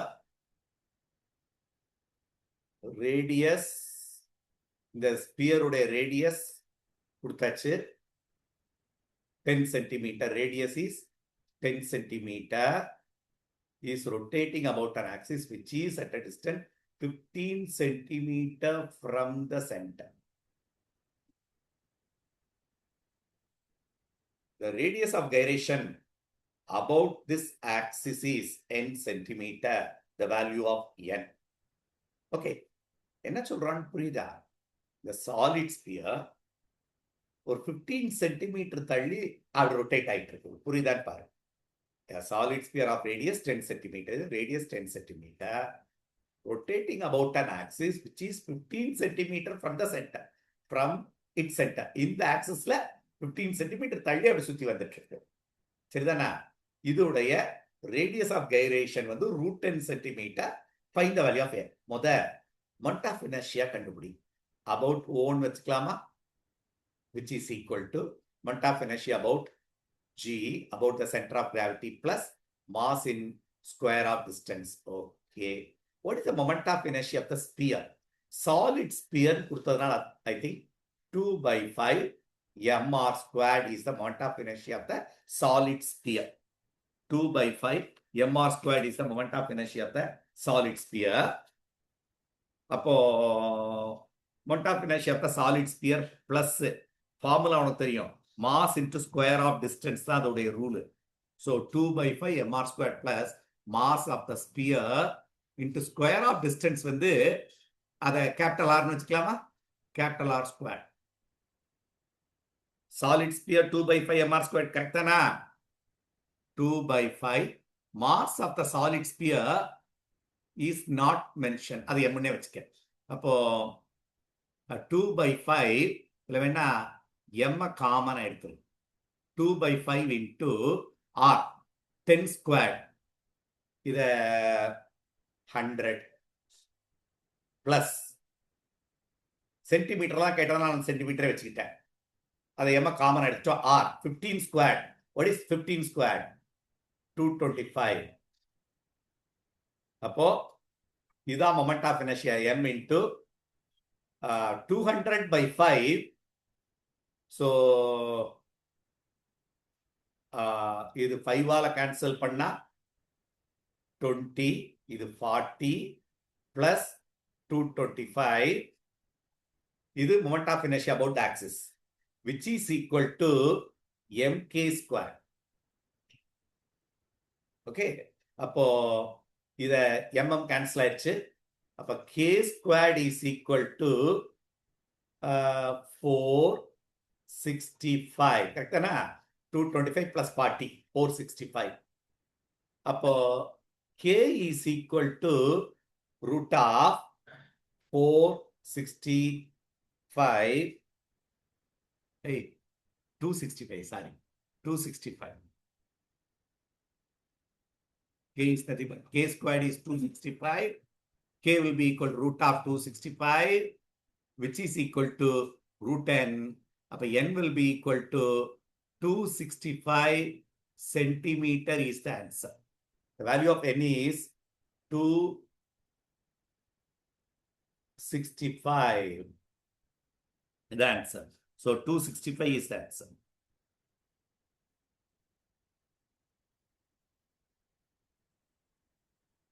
Understand பண்ணீங்க? இந்த axial moment of inertia கண்டுபிடிச்சோம், which is equal to mk squared. K is called radius of gyration. K squared is nothing but 265. K is nothing but root 265. அது எதுக்கு ஈக்குவல்ட்டா root என்னட்டாங்க. அப்ப n கேட்டிருக்கு. இது answer. Radius of gyration is 265 centimeter. அடுத்தது போலாம். A convex lens of refractive index 1.5. ஒரு convex lens இருக்கு, அதோட refractive index கொடுத்தாச்சு. and the focal length is found to be 18 centimeter. இதோட focal length 18 centimeter. Okay, is immersed in water. அதை வாட்டருக்குள்ள immerse பண்ணியாச்சு. The difference in focal length of the given lens when it is in water and in air is alpha f. அப்ப இதோடைய focal length f ன்னு வச்சுட்டேன்னா, the lens லிக்விடுக்குள்ள வச்ச பிறகு அது focal length in liquid கண்டுபிடி. இது ரெண்டுக்கு டிஃபரன்ஸ் கண்டுபிடி. அப்போ focal length of lens in air minus focal length of the lens in liquid, அது எதுக்கு ஈக்குவலா? ஆல்பா இன்டி எஃப் ஈக்குவலா. இந்த ஆல்பா இன்டி எஃப் ஆல்பா வேல்யூ கேட்டோம். ஓகே, நம்ம ஃபார்முலாக்கு வருவோம். focal length ஃபார்முலா லென்ஸ்ல 1/f equal to mu minus 1 into இது கான்வெக்ஸ் லென்ஸ் 2/r. இது எப்படி சார் 2/r போட்டீங்க? 1/r1 plus 1/r2 ரெண்டு ஈக்குவலா இருந்தா 1/r மைனஸ் ஆஃப் மைனஸ் 1 ஒன்னு பிளஸ் எடுத்தேன்னா இன்னொன்னு மைனஸ். அப்போ 1/r minus of minus plus ஆகி 1/r 2/r. இது இதான் focal length of the lens. அப்போ which is equal to 1.5 minus 1 into 2/r. அப்போ which is f வெளியே எடுத்தேன்னா r by 0.5 into 2 into 0.5 is 1. which is nothing but F is equal to R வந்துருச்சு. இது first case. Second case, liquidக்குள்ள வச்ச பிறகு liquidோட focal length கொடுத்திருக்கு. அப்போ 1 by focal length of the liquid will be equal to refractive index of glass with respect to refractive index of the liquid minus 1 into அதே formula தான் 2 by R. அதே தான் இங்கே வரணும். அப்போ இது μg வந்து 4 by 3, லிக்விட் வந்து 3 by 2 கூட நம்ம போடலாம். 3 by 2 minus 1 into 2 by R. அதை நம்ம எடுத்தோம்னா 8 by 9 minus 1 into 2 by R, which is so 4 by refractive index of the water 1.33. So மாத்தி எடுத்துக்கணும். refractive index of the glass தப்பா எடுத்திருக்கேன். இதை கொஞ்சம் மாத்திரு மறுபடியும். glass is 3 by 2. 3 by 2 divided by 4 by 3. 4 by 3. அப்போ minus 1 into 2 by R, which is nothing but 9 by 8 minus 1 into 2 by R. இதுதான் focal 1 by focal length of the liquid. அப்போ இது வந்து நமக்கு which is equal to 9 minus 8 1 by 8 into 2 by R. Correct தானா? அப்போ focal length of the இங்கே போடுறேன். focal length of the liquid will be equal to இது 1 by 4 4R 4R. ஓகே, இப்போ நம்ம ரெண்டு டிஃபரன்ஸ் தான் கண்டுபிடிக்கணும். F is nothing but R minus 4R equal to alpha into R. புரியுதா பாரு? F is nothing but R. இதோட equate பண்ணிட்டேன். இது focal length of the lens 6, focal length of the liquid is 4R equal to அப்போ இது என்ன ஆயிரும்? minus 3R equal to R. RR cancel ஆச்சுன்னா alpha will be minus 3. இது answer. என்ன கேட்டிருக்கு கொஞ்சம் மறுபடியும் பாடி. the difference in focal length of the given lens to that of water. கரெக்டா தான் போட்டிருக்கோம். the answer is minus 3 வரக்கூடாது, plus 3.5 நம்ம போட்டது ரைட்டு தான். F R minus okay okay okay. இதுல நீ புரிஞ்சுக்க வேண்டியது ஒரு சின்ன தப்பு பண்ணிட்டோம். கவனி, இது கன்வர்ஜிங் லென்ஸ். இத போட்டா 9 by 8 9 minus 8 ரைட் தான் 1 by 8. இந்த வேல்யூ என்ன வருது?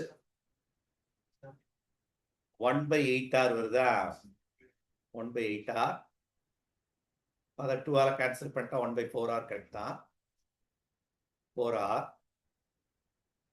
இதை வேணா நம்ம டிஃபரன்ஸ்ன்ற லெட்டரை வேணா யூஸ் பண்ணலாம். You take this as difference.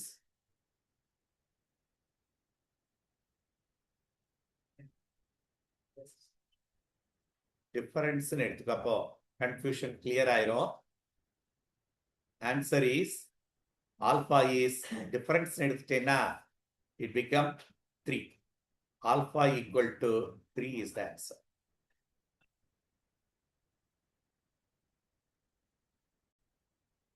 நம்ம போடுற மெத்தட்ல ஒரு சின்ன கரெக்ஷன் நான் சொல்றேன். எப்படின்னா, இதோட ரேடியஸ் ஆஃப் கர்வேச்சர் கொடுக்கல. R1 R2 மென்ஷனே பண்ணல. சப்போஸ் R1 R2 மென்ஷன் பண்ணியிருந்தா என்ன வரும்னா 1 by 18 சென்டிமீட்டர் ஈக்குவல் டு இது 0.5 into 1 minus 1.5 minus 0.5 equal to 1 by R1 minus or minus 1 by R2 வந்து சேர்த்திருப்போம். அப்போ நம்ம இந்த டேர்மை கண்டுபிடிச்சிடலாம். 1 by R1 plus 1 by R2 equal to 1 by 18 into 0.5. 0.5 is nothing but 1 by 2, but that value will be 1 by 9. 1 by R1 plus 1 by R2. இது அப்படியே இருக்கு. Let it be 1. அடுத்தது செகண்ட்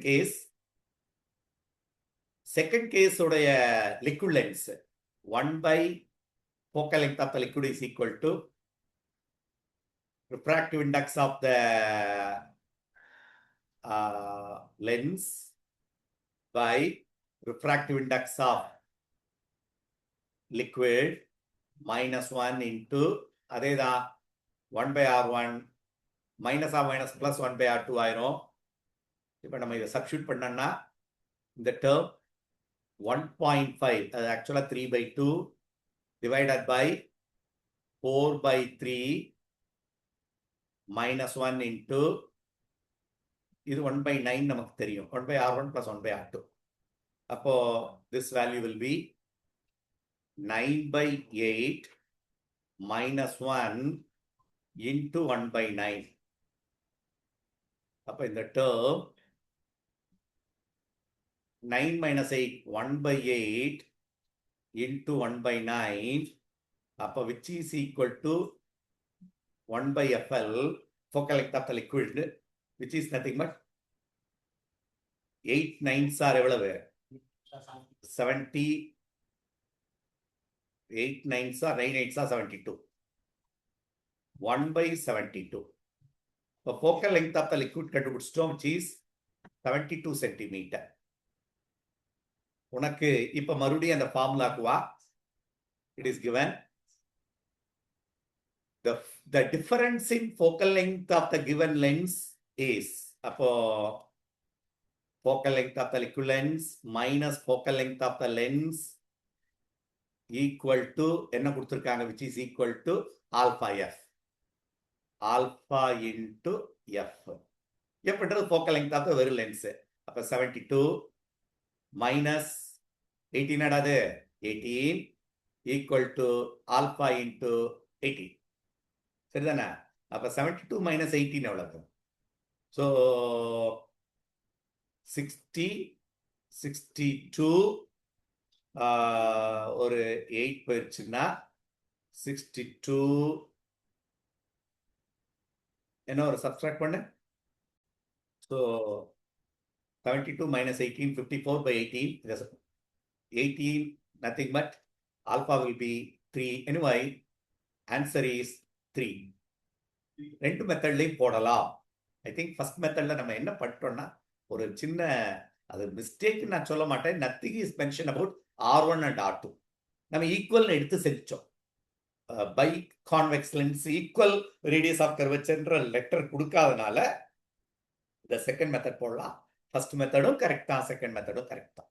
இது டிஃபரன்ஸ் தான் கேட்டிருக்கு. இந்த வேர்ட் பாரு, the difference in focal length of the given lenses. Actually convex லென்ஸை விட லிக்விடுக்குள்ள வச்ச பிறகு அதோடைய focal length இன்க்ரீஸ் ஆயிரும். 3 times இன்க்ரீஸ் ஆயிருக்குன்றதா இப்போ நம்ம இங்க இருந்து நம்ம கண்டுபிடிச்சிட்டோம். ஸோ இதோடைய focal length 72னா இது 18. சரிதானே? அடுத்தது போலாம். The equivalent resistance between the point A and B is x by 5 O. அப்போ A இது A end, இங்க ஒரு 6 ohm இருக்கு, இங்க 3 ohm இருக்கு, இங்க 3 ohm, இங்க 6 ohm. இது AN, இது BN, இங்க ஒரு நடுவுல ஒரு ரெசிஸ்டன்ஸ் இருக்கு, which is 3 ohm. 6 ohm, 3 ohm, இங்க 3 ohm, இது 6 ohm. ரொம்ப clear. P by Q is not equal to R by S. So it is not in bridge balance condition. பாரு, இது P, Q, R, S. P by Q பாரு, R by S பாரு, இது 6 by 3, 3, இது 3 by 6, 1 by 2. இப்ப bridge பேலன்ஸா இல்லைன்னாலே இப்ப நான் ஒரு ரூல் சொல்லி தரப்போறேன், which is called, ஆல்ரெடி இந்த சம் நம்ம போட்டுட்டோம். இது பேரு ஸ்டார். டெல்டா ஸ்டார் ரூல் பேரு. இப்போ இந்த இடத்துல நம்ம இந்த ரூலுக்கு ஏற்ப ஒரு டயக்ராம் போட போறேன். இப்படி ஒரு லைன், இங்க ஒரு ரெசிஸ்டன்ஸ் வந்துடும். இதான் ஸ்டார்னு பேர். ஸ்டாரா கன்வெர்ட் பண்ண போறேன். டெல்டாவை ஸ்டாரா கன்வெர்ட் பண்ண போறேன். அவ்வளவுதான். எப்படி போடுறது கவனி. இது ரெண்டு கடல் இருக்கா பாரு. இந்த ரெசிஸ்டன்ஸ் பீக்கும் இந்த மிடில் பாயிண்ட் கடல் இருக்கு. அப்போ நீ எடுக்க வேண்டியது இந்த 3 ட்ரையாங்கிள்ல 3ஐ ஆட் பண்ணு. இப்போ நல்லா கவனிச்சுக்கோ. இது டெல்டா. இது இந்த ரூலுக்கு என்ன பேர் சொன்ன? ஸ்டார். இப்போ 3ஐ ஆட் பண்ண என்ன வரும் சொல்லு? 6 + 3 + 3. 6 + 3 + 3 12. அப்போ டோட்டல் ரெசிஸ்டன்ட் 12. ஏன் வச்சுக்க. அடுத்தது இப்போ இது ரெண்டையும் மல்டிப்ளை பண்ண. 6 × 3 என்ன வரும்? 3 6 18/12. அதுதான் இங்க இருக்க resistance. which is nothing but 18/12. இதே போல ஒண்ணு போடு பார்ப்போம். இது ரெண்டு கிடையில 6 × 3 இதுவும் அதேதான் 18/12. அப்ப இதுவும் 18/12. அதே போல இது ரெண்டையும் பாரு. இது 3 × 3 9/12. அப்ப இது 9/12. அவ்வளவுதான். இதை நீ சால்வ் பண்ணிட்டேன்னா உன்னுடைய ரிலேஷன் முடிஞ்சு போச்சு. இப்ப சால்வ் பண்றது ஈஸி. எப்படி சார் இது சால்வ் பண்றது ஈஸி? ஸோ அந்த டெல்டா ஃபார்முக்கு கொண்டாந்தாச்சு ரெசிஸ்டன்ஸ். அப்ப இதோட ஈக்குவலன்ட் ரெசிஸ்டன்ஸ் என்ன? இந்த ரெசிஸ்டன்ஸ் வராது. டயக்ராம் பார்த்தீங்கன்னா ப்ளூல இல்ல பாரு, இது இருக்காது. இப்ப பேலன்ஸ் என்ன இருக்கு? ஈக்குவலன்ட் ரெசிஸ்டன்ஸ் போடுறேன். இனிமே சால்வ் பண்றது ஈஸி. இங்க ஒரு ரெசிஸ்டன்ஸ் இருக்கு which is 18/2 9. 18/2 9. அடுத்தது இங்க ஒரு ரெசிஸ்டன்ஸ் இருக்கு 18/12. சாரி, தப்பு பண்ணிருக்கேன். 18/12. அப்ப என்ன வரும்? 3/2. so 3/2. அதே போல இதுவும் 3/2. அப்ப இது என்ன வரும்? இது 18/12. இது 9/12 என்ன வரும்? 3/4. அதுக்கு பிறகு இந்த ரெசிஸ்டன்ஸ் அது ஒண்ணும் மாற்றம் இல்ல, 3 ohm. இது 6 ohm. அவ்வளவுதான்டா. இந்த எண்ட் ஏ, இந்த எண்ட் பி, ரெண்டு கிட்ட ரெசிஸ்டன்ஸ் கண்டுபிடிக்க வேண்டியதான். Are you clear? புரியுதா இல்லையா? சோ இப்ப ஸ்டாரா மாத்தணும். டெல்டாவை ஸ்டாரா மாத்தியாச்சு. இப்போ 3 இது ரெண்டும் சீரீஸ்ல இருக்கு. ஆட் பண்ணிடலாமா? 3 + 3/2 என்ன வரும்? சோ 2 × 3 6 9/2. இது ரெண்டு சேர்ந்து 9/2. இது ரெண்டையும் சரி. இது எவ்வளவு? 6 ohm இல்ல? அப்போ 3/4 + 6 24 + 3 20 24 27/4. ரெண்டு சேர்ந்து 27/4. கரெக்டானா? ஓகே. இது ரெண்டும் பேரலல். அப்ப என்ன வரும் சொல்லு? பேரலா இருந்தா R1 R2 / R1 + R2 9/2 × 27/4 divided by plus 27/4 equal to இதோட காம்பினேஷன் தான் நம்ம எடுத்துக்கிட்டு இருக்கோம். ஸோ இதை 4 காமனா வச்சுக்கலாம். இது 2 × 18 plus 27 divided by இனி 4 காமனா வச்சுக்க, which is 18. ஓஹோ, இது மல்டிப்ளிகேஷன். சாரி, மேல இருக்கிறது தான் மல்டிப்ளிகேஷன் ஆச்சே. அப்ப 9 27 9 × 27 divided by 8 divided by. so இது 4 LCM வச்சேன்னா 18 plus 27. So 9 into 27 என்னடா ஆன்சர்?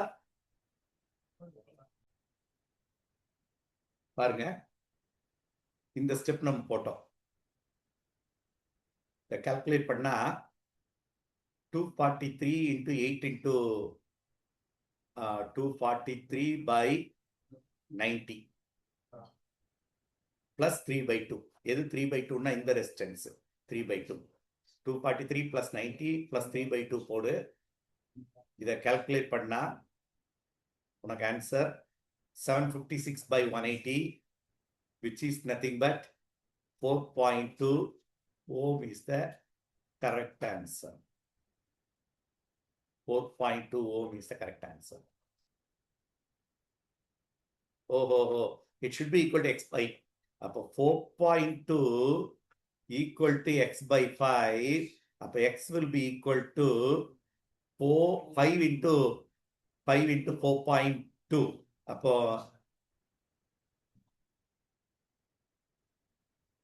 21 is the answer. புரியுதா பாரு, 21 is the answer. நமக்கு 4.2 வருது answer, which is equal to x by 5. அப்போ x cross multiply பண்ணு, 21 is the value of x. Anyway, the star and delta rule பார்த்துக்கங்க. bridge balance condition இல்லைன்னா the star and delta rule வச்சு போடுறதா the method கரெக்டான method. இல்லைன்னா confusion ஆகிட்டு தான் இருக்கும். நம்ம போடுறது ரொம்ப டிஃபிகல்ட். கரண்ட்டை வச்சு போடணும். அதை விட இது ரொம்ப சிம்பிள் மெத்தட்.